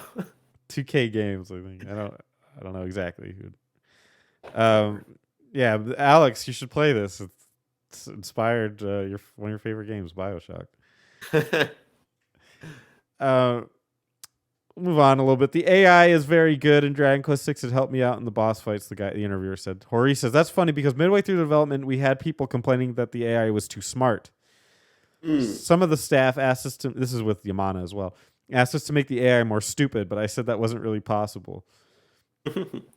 Hori says, the issue is that the AI quickly identifies the enemy's weak point, so added an AI resistance parameter on the back end. The AI is great in a 1v1 scenario, but when teamwork or coordination is required, it's a bit weak. Yada, yada, yada. There's a lot more here, but the problem is that the AI generally knows how to pick a weakness of the enemy and can just focus on it. So you could theoretically run the AI before a boss fight, see its weakness, and then redo it and be more strategic. Did you use the AI in this game? Yes. Me too. Entirely. You know what? I can't even go back. And you know what? They did pick the best moves. They were doing this one. It was like multi-fist. It would do like 4 hits. Mm-hmm. Actually, it reduced Oomp's power. You know, Oomph is kind of like the staple spell to use in these games, but it would only affect like the first attack. Right. So it made moves like that and Falcon Slash gimped a little bit. Or Oomph was not as good. So I had to kind of work around that a little bit. I didn't like sitting around for like 4 multi-fist attacks, but honestly, it beat just kind of picking the same command every time. But every archive we've done since 4, I think I've done auto battle. I kind of just prefer it. It's kind of cool to just have your party operate on its own. Yeah. Yeah, I did too. It really makes you feel more like in control of the MC, the main character. Like they stand out more from the rest of the party because they're their own like individual characters. And in a game where they're given character, you know, that's kind of cool. Mm-hmm. So. Big fan, big fan. All right, you ready to talk about classes? No, hold on. Oh, here we go. Yeah, let's go. Glasses for the classes. That's what I'm saying. Welcome everybody to RPG Archive, where we archive all things RPGs. Me and Spencer. We're here to talk about Dragon Quest VI and the character class system. Have you got class? If so, well, be sure to subscribe. We're going to talk about the character classes and how to optimize them in Dragon Quest VI. Excellent. All right, Spencer, take us through it. What are the starter classes and the hybrid classes in Dragon Quest VI? All right, so your starter classes are Warrior, Martial Artist, Mage, Priest, Dancer, Thief, Monster Masher, Merchant, and Gadabout. So all of these are just the ones that you don't need anything prior to. You can just immediately pick them, and they're available from the go. So Warrior's got your strength and HP. Martial artists rely on speed, and their skills are kick, punch. Although I feel like they still scaled with weaponry, but that might be, I don't know. Maybe there's something in the back end. Mages focus on wisdom and MP, and they learn a lot of cool spells. Priests focus on the healing spells, status spells. Seems pretty normal. Dancer, style and speed go up, and you learn some skills there. Thief, speed goes up. Most stats go down. The thief may also steal an item from an enemy at the end of a battle, which is pretty neat. I never did it. I kind of wish I did. Now that I see I that. tried, so I can speak to that in a minute. Okay. Monster Masher. Monsters may join the party when there is a Monster Master present, although that was a Super Famicom thing. Merchants, the wisdom goes up, but most stats go down. At the end of a battle, a small portion of extra money is added to the party's income. And the gadabout is style goes down, most stats drop. They ignore the party's commands. Sometimes instead of doing nothing, the gadabout uses technique, but they're generally people you don't want in your party, but they're needed for certain things. That's your jester. Yeah. Dragon Quest III. Before we go into the hybrid classes, what was your experience with the starter classes, and how did you optimize them once you got to the All Trades Abbey segment of the game? So I'm such like a basic bitch when it comes to Dragon Quest. I don't like to go into anything too crazy. So my main character was a warrior. Carver was my martial artist, and then they swapped. And then Millie was my mage. Or no, Millie was my priest. Ashlyn was my mage, and then they swapped. How about you? I took the wind class that was blowing my door open. I did a lot of warriors and a mage and a priest. I think I had a vision of like having some gladiators and maybe the hero at first, because you need to mix classes in order to get the best classes in the game. Mhm. But you need a priest in this game. The warriors are like kind of your HP heavy guys, and the martial artists, they're a little faster, a little more agile, and they get more of those attack skills. So, I mean, those were my primary ones. I think I had a dancer at one point because I was like, oh, I'm going to go for the luminary style. I thought Monster Master would be cooler than it was. I thought you get to recruit monsters, which you didn't, so that was disappointing on the DS. Late game, because there's an enemy with a drop rate for Duplice Hat, which is an item that lets your magic attacks hit twice. And so I changed my whole party to thieves and tried to grind them out, and I mastered the class before I even picked up the item. So it didn't work as well as you would hope. You get but that, I think if I played, you get go that. ahead. You also get that hat from a chest in post game. In the post game, yeah, I saw. I didn't know you could find that in the actual game. Mhm. That's kind of cool. So you could theoretically get two duplicates. You get many Duplice hats, but there's only like 3 or 4 characters that can even wear them. The merchant I thought would be cool, so I did Ashlyn as a merchant. I kind of wish you could just save on the field or change classes. We played Dragon Quest IX before this, and you could just change your classes on the field with a certain spell. But you would always have to go back to all trade abbeys, so merchant kind of disappointed me. It didn't matter so much because at the end of the day, all of these classes were valuable in making a hybrid class. And those are Gladiator, a focus on strength, HP, speed, and defense. These guys are awesome. An Armamentalist. It's a strong magic skills and spells, which is weird. I didn't experiment with that. I don't know if you did. I did. Yeah, my main was an Armamentalist by the end game. That would make sense. I kind of wish I did that. The Paladin, strength, speed, and wisdom go up, and you combine priest and martial artist skills. Sage, wisdom and HP go up, and high level of attack and healing spells are learned. That was my primary for 2 of my characters. Luminary, style is the only stat that goes up. An assortment of skills are learned. That'll help you win the beauty contest. Hey, William, who's the goose? Slimington is winning it right now. The Ranger, speed and wisdom go up, and an assortment of skills are learned. And Hero, the ultimate class, and all stats go up. I think so normally to learn that one. By the way, okay, so I'm sorry. The Gladiator, you have to learn the Warrior and Martial Artist to get it. Armamentalist has to be warrior and mage. Bless you. Paladin Thank you. is martial artist and priest. Sage is mage and priest. Luminary is dancer and gadabout. Ranger is merchant and thief and beastmaster. I think all those are pretty quick to learn. The hero, you have to learn gladiator, sage, luminary, and ranger, meaning it's by far the longest one to get because you have to Not learn. only learn, you have to master them. Right, you got to master all of those. But the main hero only has to master one of those classes. In mine, it was the gladiator to get to become available to do the hero. So your hero will inevitably become a hero because he's awesome. Say, hero will save us.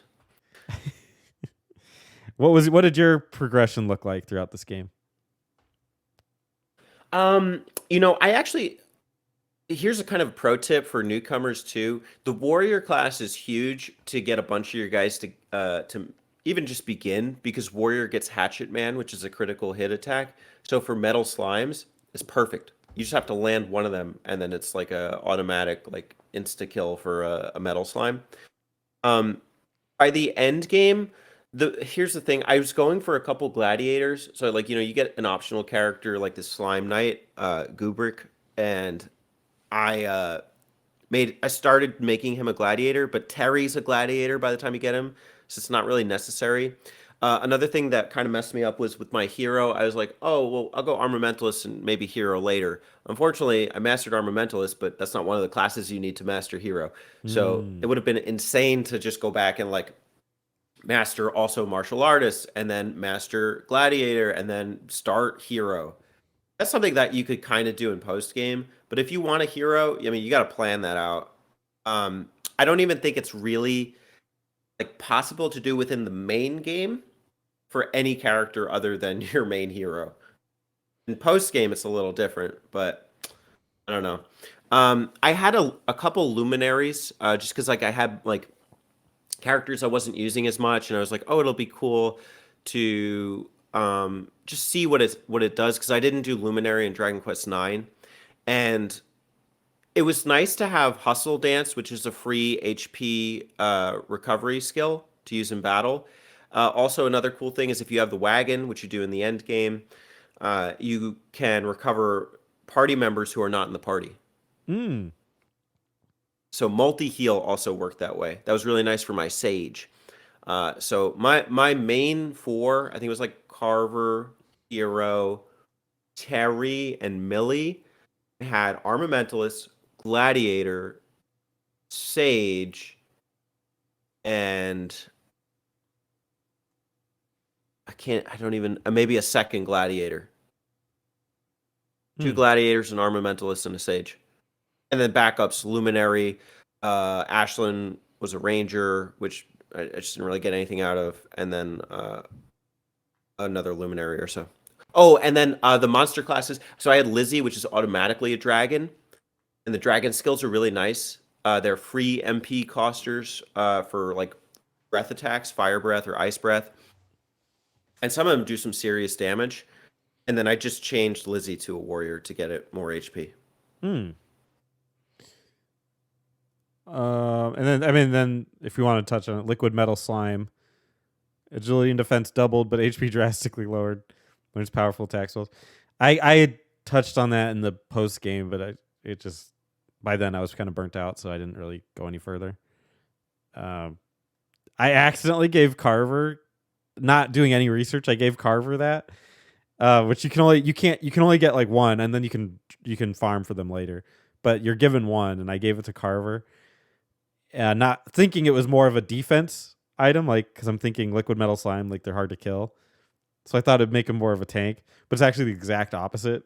It's like lowers everything and makes you learn spells. So I was like, oh shit. So I just reset Yeah. I just reset my 3DS and gave it to Ashlyn to give her, but by then I was kind of burnt out anyway.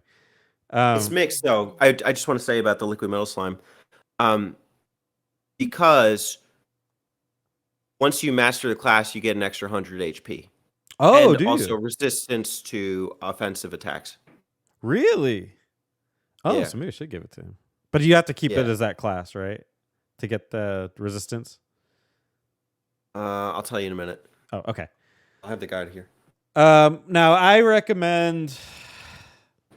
I don't know, for the main character. I feel like Gladiator is decent. Armamentalist is probably a good one. Although the only reason I wouldn't do that one is it doesn't help you become a hero.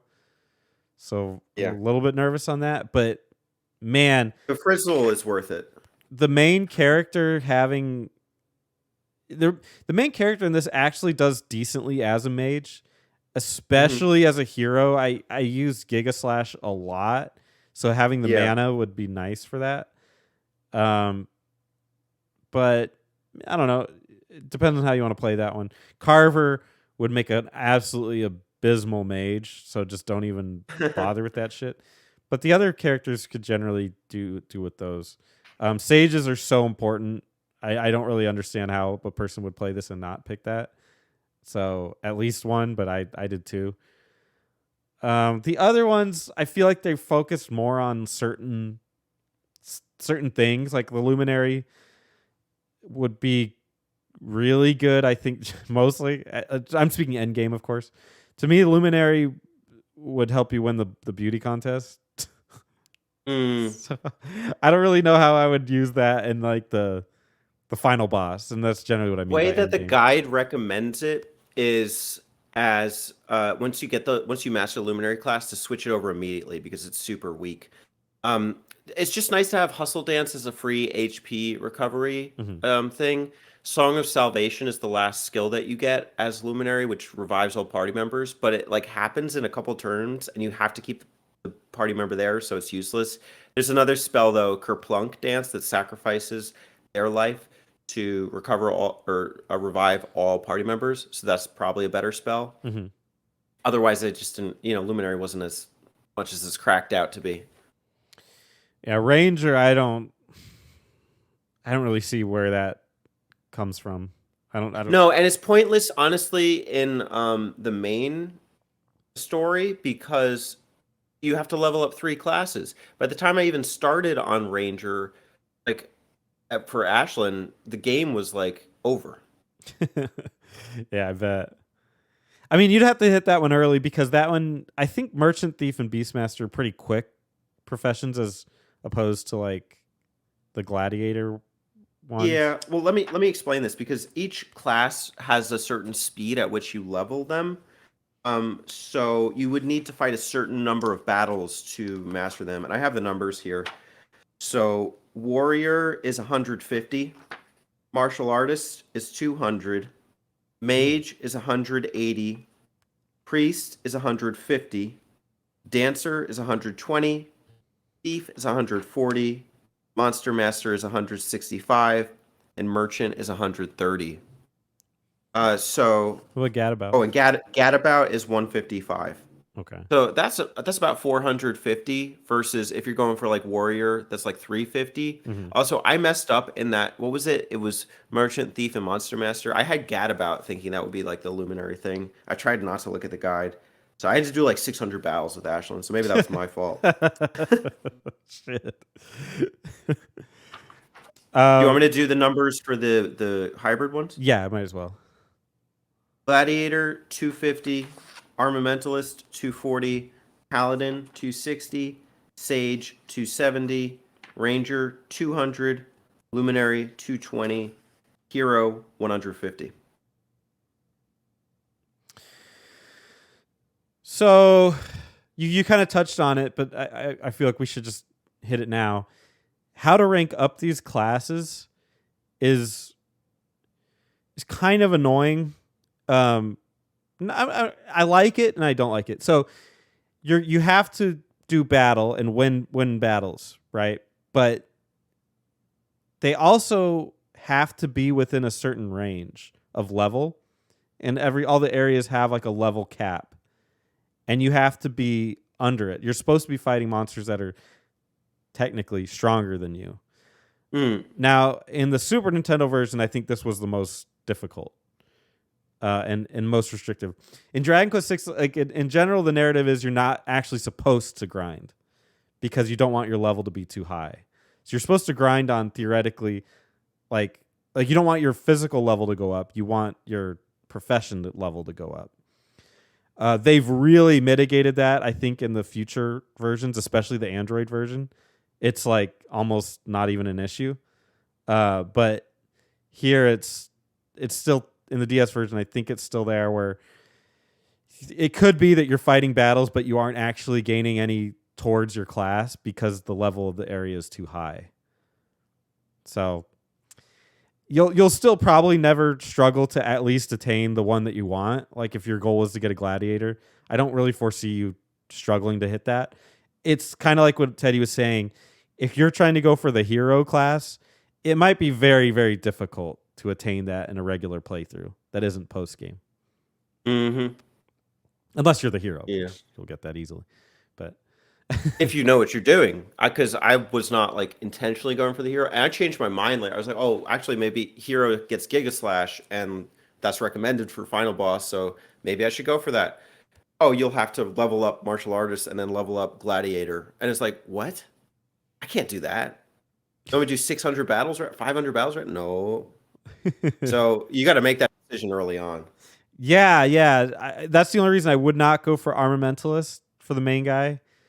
That might be a fun one after because you already have the warrior. But I would go straight to gladiator to hero if it were me.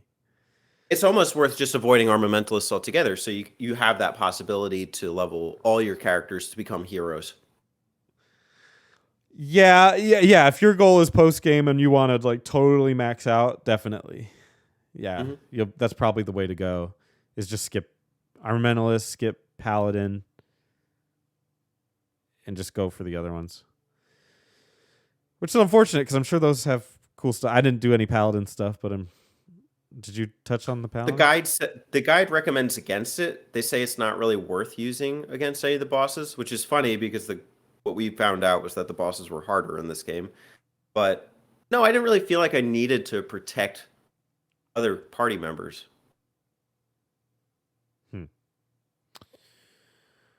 All right. Really quickly to touch on it, there is a multiplayer element of this called Dreamscapes. That's their way of using the Wi-Fi thing, and you're supposed to. I didn't really do anything with this, obviously. How could you? It's not possible. Yeah. We would have to locally like transfer our Dreamscapes. It's worth noting that that in the Android version they completely made this non-multiplayer, so you can just I think you collect them and then you build up that little town under the library or something. I can't remember exactly what it was, but I like that they just got rid of that. Yeah. I would like to. I did play the Android version first, and I'm trying to remember what it was like with that. But it also just felt completely tacked on, and it wasn't really a thing. And if you want to, you can do the post game. Neither of us did it. But you fight a boss called Nocturnus, who's considered one of the harder bosses in all of Dragon Quest history. Yes. And you know what makes it hard is that you have to beat him within 20 turns. And I think he recovers a decent bit of HP or something because he only has 1,300. The guide recommends you do like 750 per turn because sometimes you're going to have to recover. They recommend party levels of like 65 and that you have like 4 hero classes. Yeah. Because the hero innately recovers HP every turn. And you also get like Giga Slash, which is a highly recommended move. They recommend you use Ashland's Magic Burst. And just having 4 hero classes. Just having one. As you mentioned earlier, we don't got that time. No. If you want to do it, go for it. I'm sure it's fun. You'll get a different ending. Yes. But it's not really for us.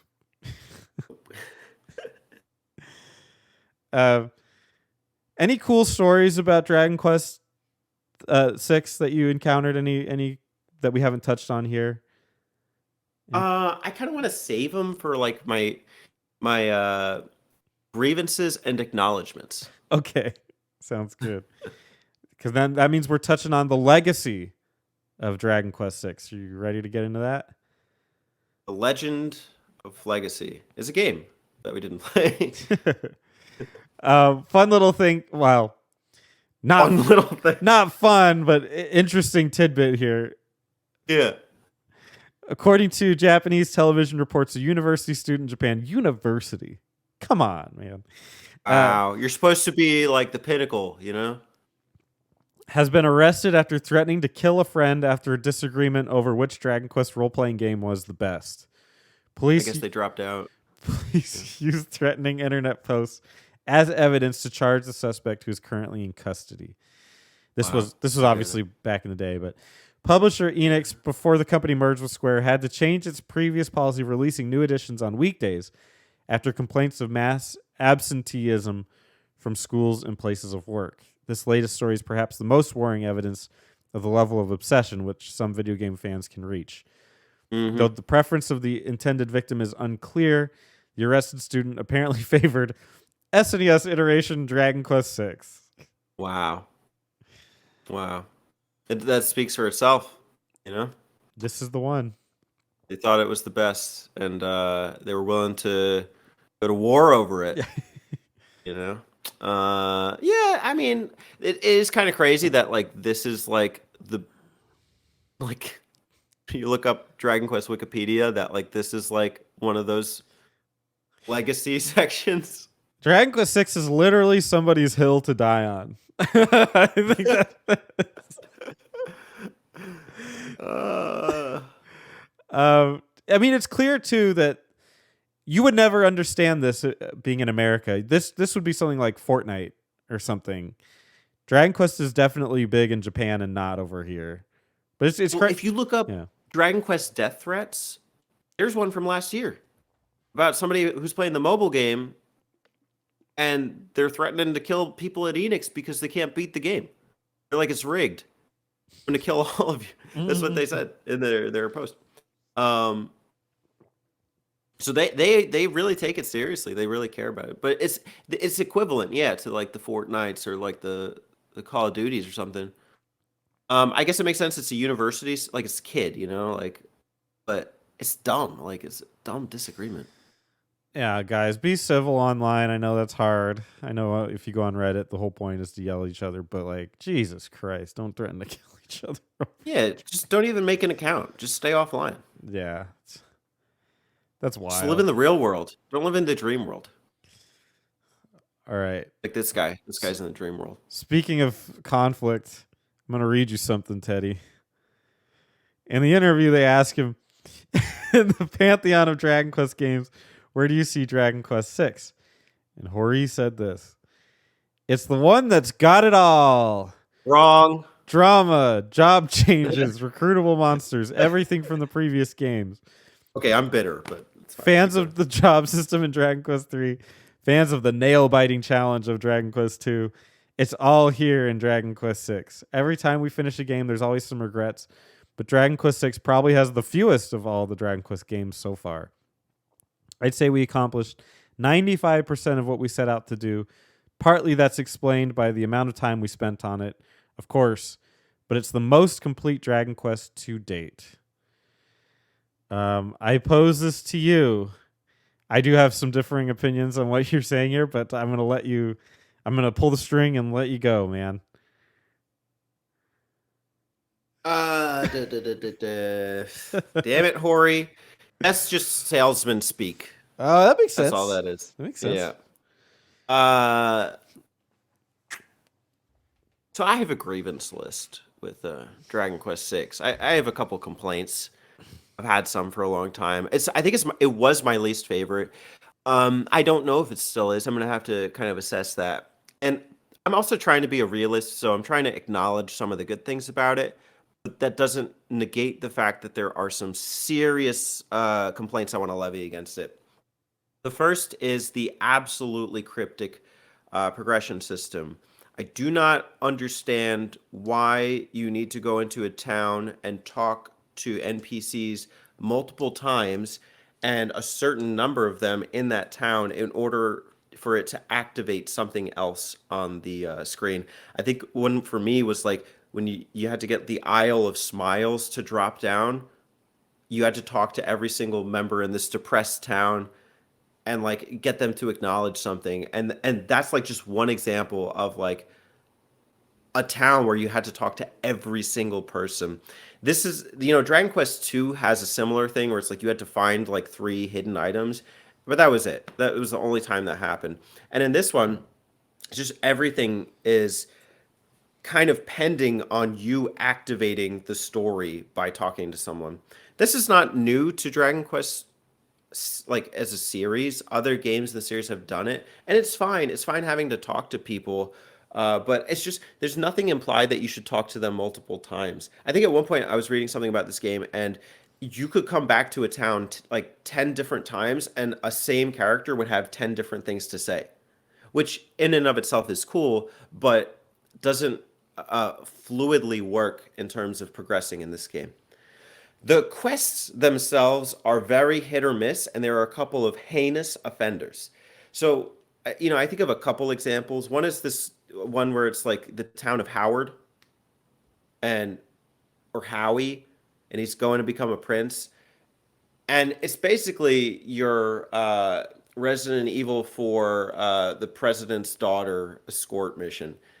And you escort him into the dungeon, take him to the first test, you beat the first test, and then he runs away. And you have to go find him somewhere else in the dungeon in that same level. And the same thing happens for the second test and the third test. And it's just an MP drain. And if you leave the dungeon, you have to come back in and then fight the first test again. That was just like, it's just like, what is this? Is this padding? Is this, and it's just, it feels kind of pointless. Another one is like this character in Pescado, the town of fish, Oh, I remember. and I call him Limp Leg McGraw.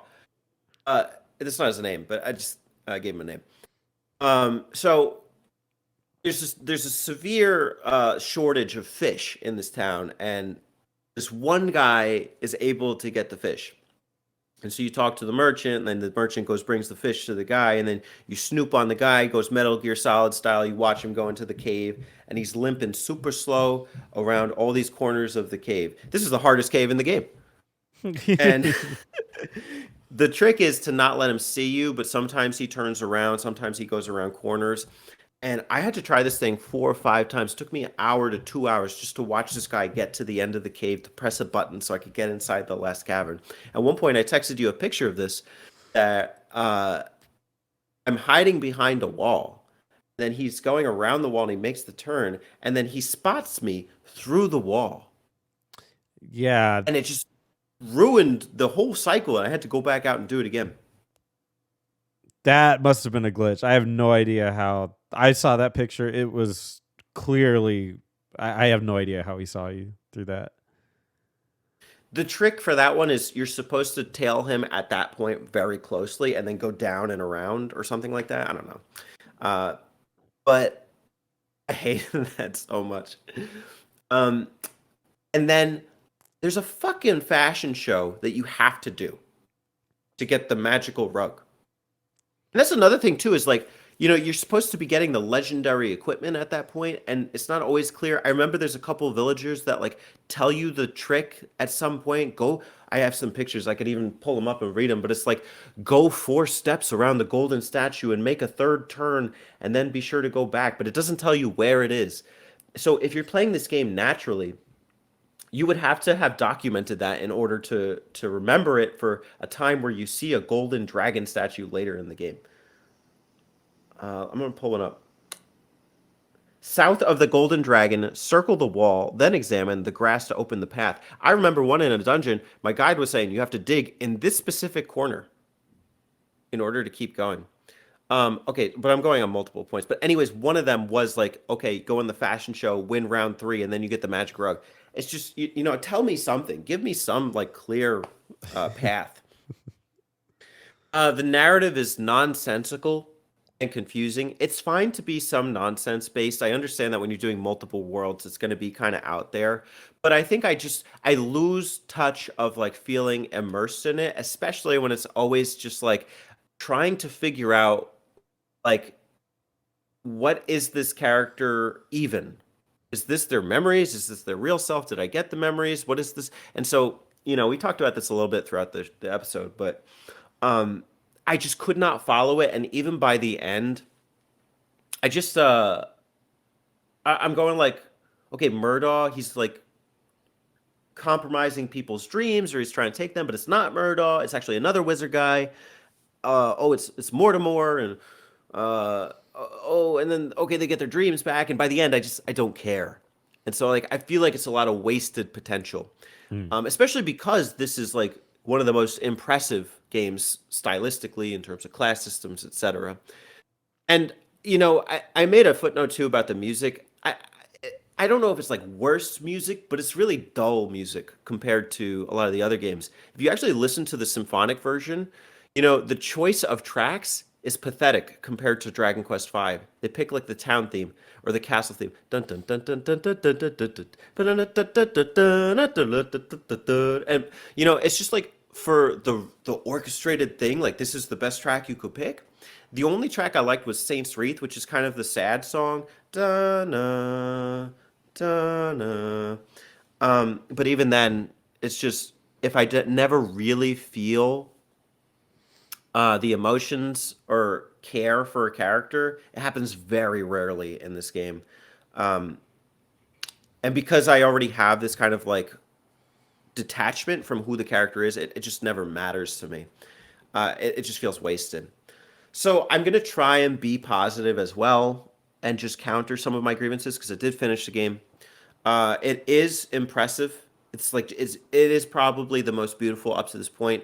Some of the animations are so cool. I remember just watching Carver build a house and you see him going and doing different things. I think it is a lot of cool style.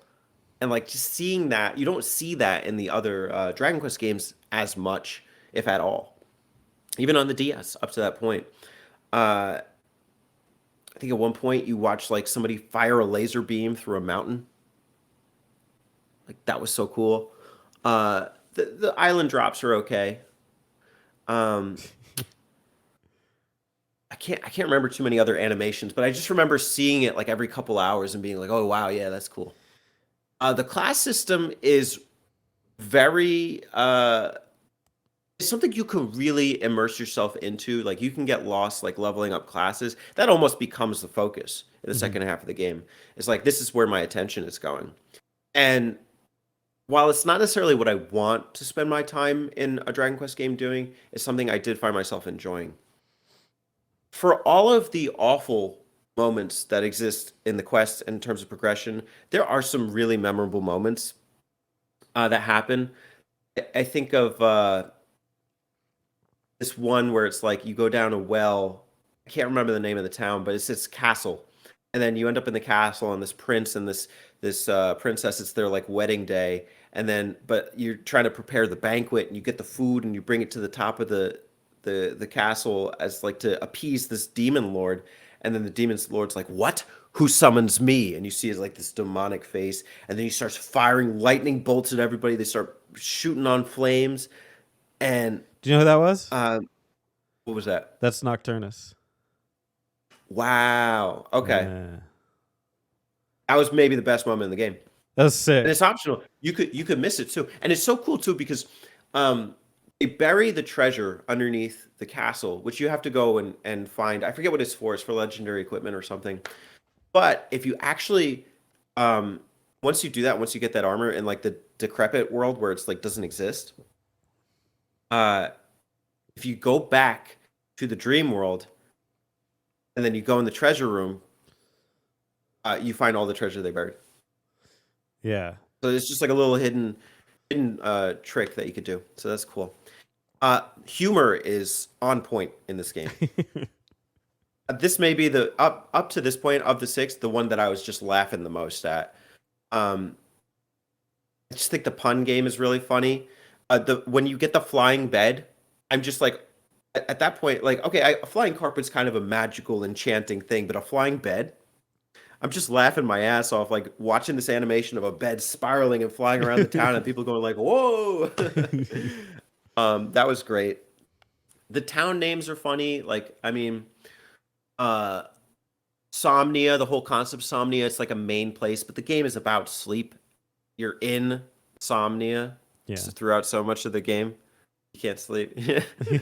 um, there's another one in Sorceria. It's like one moment, and when you're going to have Ashlyn learn Magic Burst, uh, you bring her in and you meet somebody for a literal moment, and then like somebody like a demon kills her or something, but she's the main Eldris of the town. She's called Eldris is no more. The second that you meet her, she is no more. And I just, it didn't click initially, but then the second she died, I was like, okay, it's fucking funny. And then I do think that if you can get past the cryptic progression, the game gets much more immersive and something you can dig into. So I think it's flawed. I think there are some problems with this game, but there are redeeming factors as well. So do I hate it? No. Do I dislike elements of it? Yes, absolutely. It bothers me in some sense that you've thrown a bunch of this stuff in the Dragon Quest game, and that's kind of where I stand. Before I counter some of those points, Teddy, I do have a list of puns for you from Dragon Quest Six. Ready to hear some? Okay, absolutely. Uh, Lighten the mood. Some that you didn't say. Peggy Sue is Oh, Pegasus. classic. Peggy Sue was in the other games, but this is the first time that they acknowledged that it was Pegasus. Carver is a carpenter. It's a carpenter. Amor is it's centered around a love story. Queen Apnea. Let's see. I'm looking for good ones. Pescado is fish in Spanish. Mount Snowwhere is like Mount Nowhere. Let's see some good ones in here. I wanted to. I remember that the name of the dwarf at the beginning where you fall who's falling and you pick him up. His name was a pun. I'm trying to remember what it was though, but I can't. Oh, that moment was so funny. Yeah, it was such a great moment, but I can't remember what his stupid name was. But he had a pun too. It's like can't find it. But anyway. Oh yeah, the town of Haggleton. That's great. Everybody's trying to upsell you on stuff. Actually, if you follow the guide, you just go back and forth with these guys who are trying to make you like buy it. I forget what it is. Just your equipment or something. Yeah. And then they eventually just push it down to a super low price. That was great. I agree with his name was Cliff. Cliff. His name was Cliff. Yeah, his name was Cliff, and he was falling off a cliff. All right, so I'm going to address some of these. So, cryptic progression, yeah. I think that was by design, but I can see it not being for everybody, including myself. Although I had fun with it because of the class system. The heinous core quest offenders you listed: Whiny Kid Quest, Limp-Legged McGraw, and a fucking fashion show. I loved all of those quests. To me, they added a lot of personality.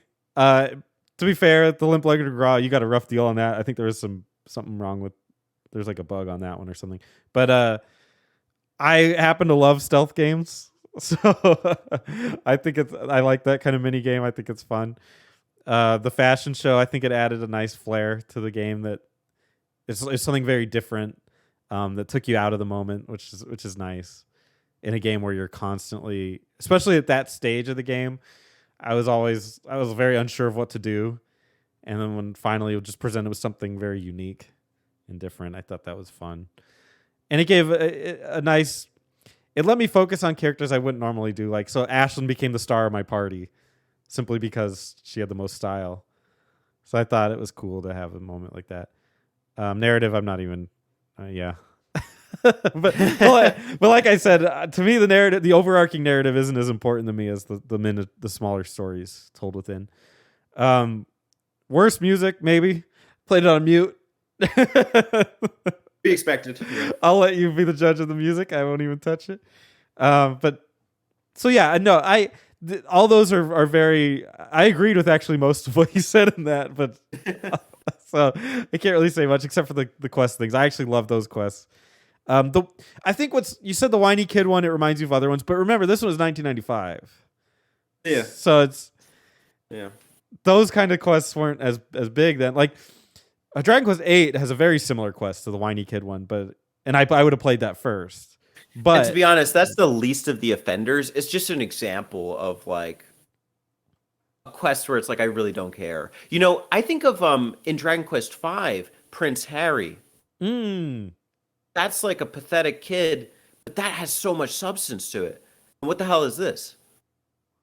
I don't. I think you're not giving this one enough credit because even before the dungeon, he's playing hide and seek in the castle, and then Mm. he runs to a different town to hide from you. I love that. That it's just he's like the most cowardly little character ever. Yeah, I guess that one's more Fable-esque, so it just depends what you prefer. Like, Mhm. because Harry has so much significance in the story. Right, Harry actually becomes a big piece of the story, which is nice. This one, this kid. I mean, you'll never hear from him again. But I don't know. I just like that you listed his quests that you hate. I don't know. That was kind of cute. Okay, so there are technically three different versions of this game. There's the original Super Famicom version that never released in America. There's the Nintendo DS version that was released in America, and then the mobile remake that is basically the DS game with a couple touches. If you want this SNES version, obviously, or sorry, the Famicom version, then go for it. You could probably play a translated version. I know I did. But to play the original, there is no official translation, so take that with what you will. You could try your hand at the Japanese version. If you want the DS remake, which I highly, highly recommend, that or even more so, maybe the mobile remake. In the DS remake, you will get the following. The monster recruiting function of the Monster Master Vocation was removed and replaced with a system of slime companions that can be recruited throughout during the journey. Some of these slimes, like the model slime, were not available in the original version. It would appear, I guess, that the Monster Master is basically useless in Mm-hmm. the remake, is what it is. A new minigame called Slip and Slime can be played utilizing the DS stylus. Did you play this at all? No, I played it once. And was like, I've given up on any extra modes. Same. Um, Enemies have 75% HP and give 120% XP compared to the SNES version. Some enemy groups have been increased in number to compensate for this. This change was decried by some fans for making the game too easy. So it is a notably easier game. I did feel it was pretty easy. Like the difficulty thing didn't line up for me. Yeah, it was like the bosses were hard, but all the mobs were nothing. It was that made the pacing odd. Magic Burst damage multiplier is reduced to 2 times MP instead of 3 times. So it's actually, They were gassing up how good Magic Burst was, and then I finally got Ashlyn to be able to use it. It did like 200 damage, and then it was useless. Yeah. I was like, this guy has 1800 HP. This was like the big move. Yeah. Yeah, I didn't really get that one. The hero's conversational memory spells have been removed. I know what they're talking about. There's a spell in some of the older games where you could log something somebody said. Oh yeah. Okay. So I guess those aren't in there. You know what's funny That is would have been useful. I just played a Final Fantasy 2 not too long ago, and that has a really unique system that kind of reminded me of that, but we'll get into that later sometime. Party members' natural resistances are now gone. However, Lizzie and Slime companions retain the native resistances of their monster counterparts. I guess they did different natural resistances. Who knew? Re-equipping armor during battle no longer resets the effects of sap buff spells. I guess that was I never thought to do that. a little bug fix or something. The layout of some towns and dungeons have been slightly altered. Terry's starting level was raised from 23 to 28. Oh, Terry. Amos now has a unique sprite model, whereas he shared the NPC warrior sprite before. And Zoom can now be used to warp to both the lower world and the upper world versions of All Trades Abbey. I think after a certain point. I think that was a certain point they did that. Mm-hmm. And then if you're playing it on your smartphone, they raise the level cap for each area, making it much easier to earn vocation ranks in any given section of the game. Yeah, that one, it's almost, I don't know, it's hard to even tell, but it's just much easier to level your vocations in the smartphone. The Ranger has been slightly buffed, now gaining 20 MP instead of losing 20% MP instead of losing 30%. Terry's level upon joining has been raised to 33. He's a god.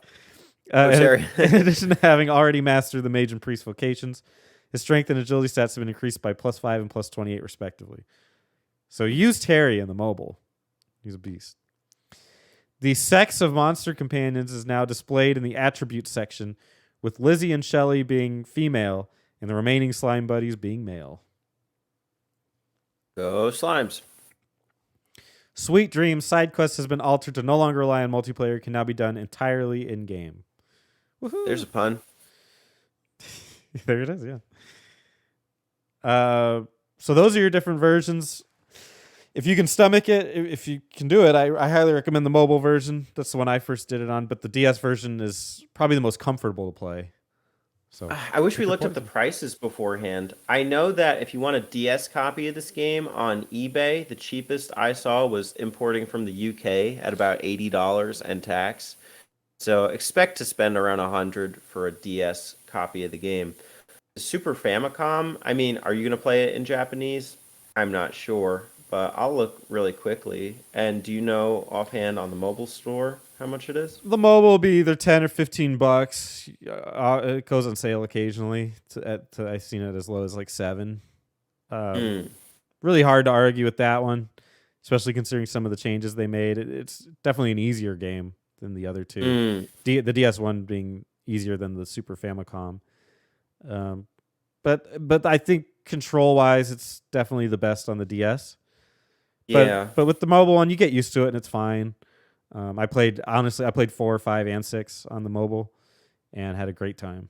So, just You can import a Japanese copy of the Famicom version for about $20 or $30 for the DS. But I would not recommend playing this Japanese. I don't think there is a homebrew translation on the Famicom. I know that the first and second and third remakes have that. You can get those, but not this one. But you could find a ROM patch online. yeah. There you go. All right, so Dragon Quest VI has the class system. They wanted to bring back 3, but it's not the only one with the class system. Essentially, from here forward, they all have class systems. 3, 6, 7, 8, 9, and 11 essentially have them. If you want to count 8s, then you'd probably better count 11s. Which has the best? It's hard to determine. I mean, like, 3 is the most basic. It's basically your standard classes in this game, and then a sage. All of those make a return in 6. But I think the difference is when you change a class in 3, your level resets. Mm-hmm. I think you lose the spells of that class, maybe. Spend a minute. Yeah. I don't remember. I'll come back to that. 6 lets you master multiple classes, your skills carry over, and your level does not reset. 7, I don't remember. I remember having a all trades Abbey.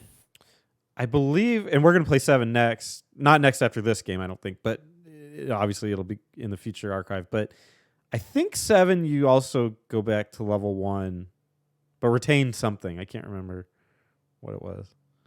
It's been a minute. And there's not too many characters for you to use.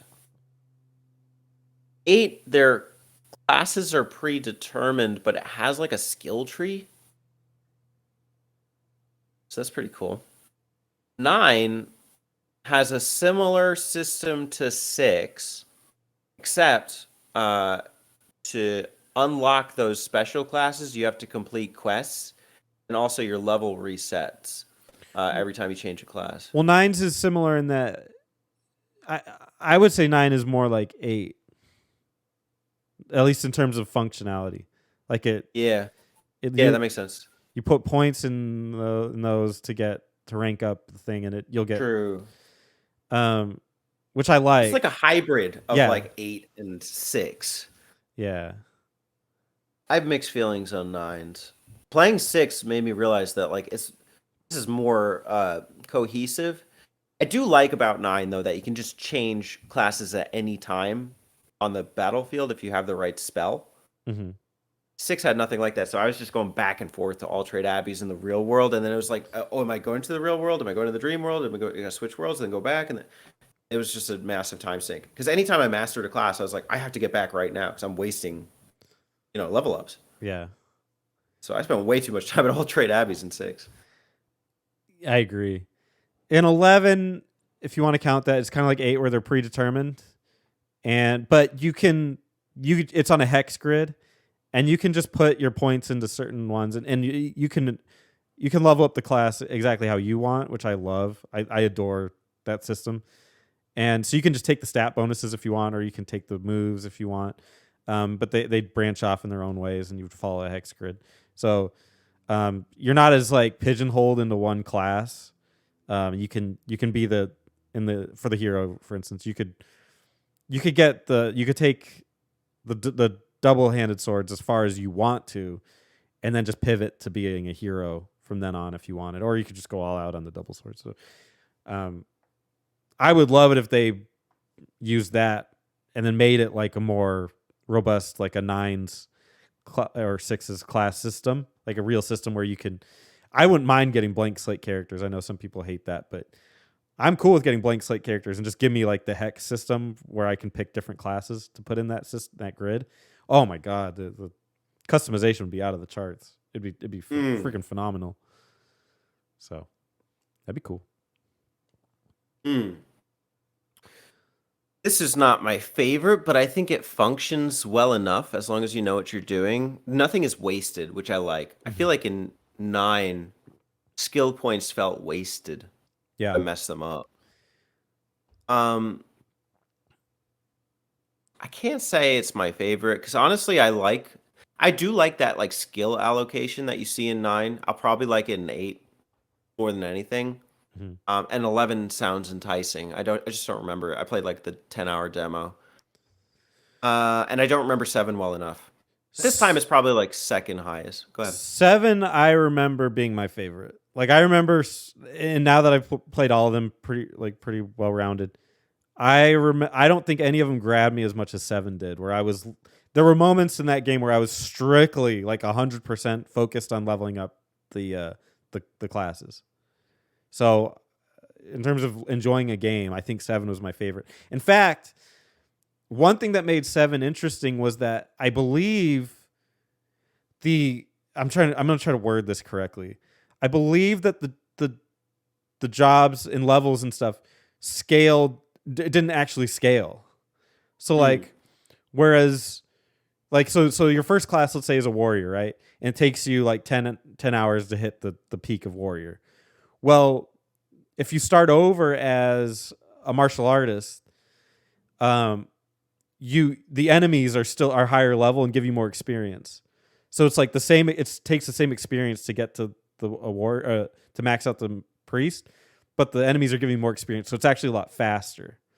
So yeah, it'll probably take you like 3 hours to max out the priest. So it kind of expedited the class process and made you more interested in learning all the classes because it wasn't going to take like 20 hours. So I think it just expedited. It made it a lot more addictive to get to the next classes. Okay, I'm excited. Say it again. Me too. Let's talk about some of the other connections. So Dragon Quest Monsters spawned off of this. It features our boy Terry, and Millie is in there as well. Nice to see her. For like the 2 seconds I remember playing, seeing her. Terry's not such a mean guy, Brian. Yeah. He's fine in that game because they're kids. This is like the prequel. So it came out, I think, like 98 or 99, maybe 2000. 98, yeah. Because there was a second one. There was Kobe's Journey. Well, Monsters has a lot of meaning for you. Yeah, That it does. It was my first Dragon Quest game that I played to completion when I was maybe like 10 years old, 11 years old. And I thought it was way better than Pokemon. And obviously, unless you tap into the monster profession, I guess that was popular on the Super Famicom at the time. And it was kind of a hit. That might be the best-selling Dragon Quest game up to that point in the States. I don't know. Probably. It probably rode off of Pokemon's coattails on that one. Well, I hope we archive it someday. Maybe that'd be fun to do. It's been in the Um, as one of our options for a while. Yeah. before because we were gonna do that for this archive. First, we are gonna do Dragon Quest Monsters because I was like, I can't play six, and then I started Monsters, and I was like, you know what? I should just play six. I should just play six so that we can get it done, and I can see what are the actual connections to the Dragon Quest timeline or the lore. Mhm. Now that I've done it, I see that it has no no matter. It doesn't matter at all. It affects nothing about my perception of The Dragon answer Quest was Monsters. none. So, good job, team. We did it. We made no connections. But it's kind of interesting that Terry is the main character. He wasn't really like, I mean, I guess he got a lot of screen time in Dragon Quest 6, but by the end he didn't seem like he was that important. But Mm. A couple of the bosses in this game make appearances in Dragon Quest Monsters as bosses. I think Murda or Murdoch and Mortimer or something. Mortimer, they're both Yeah. in there. Jamirus. Jamiroquai. Jamiris, you got it. Jamiroquires. Yeah. Son of Jamiroquai. So that'll be fun to do. Well, it'll definitely be in the future. I'm always down to play that one. Okay, so let's talk about if they were to remake this game. A couple things. Should it be remade? How important is it, like, in terms of all the games? Where does it fall? And then let's talk about what the remake would be. Like, how could you improve this? In order to remake this game, you'd have to redo the whole trilogy. You can't just isolate Dragon Quest VI and only remake that game. That doesn't make any sense. Okay. I feel a sneeze coming on. You say something. Well, I agree that it would be very hard to market this as we're remaking only the third installment of the Zenithian trilogy. But Dragon Quest 3 is being remade. And that's the prequel. Technically, I mean, with the few hints we're given in Dragon Quest 6, Dragon Quest 6 is the prequel as well. No, it's the in between, isn't it? It's in between 4 and 5. It's before 4. Isn't the options like go somewhere before now and then after now and then No. Go somewhere present, go somewhere in the near future, and then go somewhere in the far future. Oh. Yeah. So, I mean, if they're following that strategy, then 6 would be the next up for a remake. Okay, so it would make sense in terms of a narrative timeline. Okay, I'll grant you that. Could it be remade? Good luck. I think I would prefer a Dragon Quest 9 remake. Yeah. I think there's more potential there. I can't think of another, like, I'm not really worried about one. If you're going to remake one, it needs to be like almost like a Muso or something, like an action adventure game. Because it's like, you can't, like, one is just so sparse. It's like, there's not really much there. Nor do I really want them to add much to it. What RPG have you played with one character in the party? Elden Ring. Well, yeah, like action RPGs, like a turn-based RPG. No, like it's almost never. I can't even think. There's like segments where there's one for like a story element, but yeah, there's never. This is actually kind of unique. Yeah, that would be cool to play a modern remake of a turn-based RPG with one character.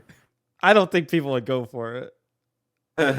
Well, you marketed your Elden Ring streams as Erdrick's Elden Ring.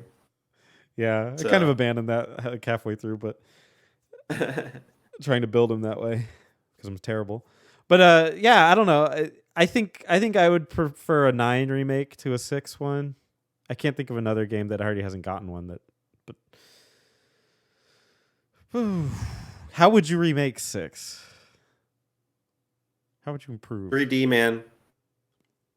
I liked your idea of like making the worlds apparent, like which world I'm in, through some like visual effect. because when you're on the overworld, it's never really clear. And, well, actually, the map makes it clear how much you've charted on the map. But I think I never made the personal connections to the characters because of the confusion. I think if I saw them interacting, I really like. I don't love Dragon Quest Heroes, but I do like just seeing the characters like in 3D Mhm. engaging and interacting. I think that if they did bring a lot of the Dragon Quest 6 cast to life, I think the Unreal Engine can do wonders for this these team members. I don't know.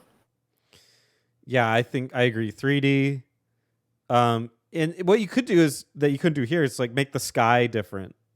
It's like when you're in the dream world, the sky is like purple or whatever you wanted to do, but then the sky on the bottom is normal, like blue and stuff. So that you could differentiate where you are at all times. Um, I think what I would do. I'm not usually one for this, but I feel like it would make it more fun, and it's kind of warranted. Is if you wanted to make a connection between Zenithia, like really go for it. Like you add it to the story that it is a prequel, and it like put things that are more concrete between them, and that'd be cool. Like Zenithia, I read on some forum things about it that people are talking about how the castle like falls, and that's how it became part of the other games. Like it literally fell from a different world and is now part. Like that's cool in theory, but I don't really think it executed that. But execute it. Mm, Like that's your opportunity. You can try to make that real. hmm So that would be cool. I'd be down for that. There's little things, ways to make the story make more sense and flesh out some of these characters that would make them mean more. And rescale the difficulty. I think I don't know how. I like that bosses are difficult, but it does seem like a massive juxtaposition to the actual terrain. Hmm. And then I think the class system is mostly fine, although the level cap thing is stupid. Uh, it's kind of where my head's at. All right, Teddy. Final thoughts on Dragon Quest Six. Listen, this is the one I just knew was a thorn in the side. I had to pluck it out eventually, and I'm glad I did. I'm glad we did. We committed to it, and I had to buy a whole freaking guidebook just to play through the game. But if it was one game, I would rather finish it first and get to the best. We have nothing but great Dragon Quest games left. I'm really excited for 7, 8, and 11. 10, I don't know if that's even possible, but we can talk about that later. Uh, and you know what? It's better than I gave it credit for. It's just it has a high entry requirement, I think. It does. I don't think newcomers or even uh general RPG fans can just latch onto 6 very easily. I agree. I would never tell anyone to start at this one. Maybe the least accessible of all of them. I This one is actually my favorite of the Zenithian trilogy. Wow. I adore it in some ways.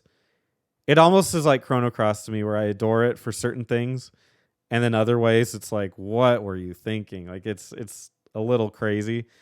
Um, but I admire.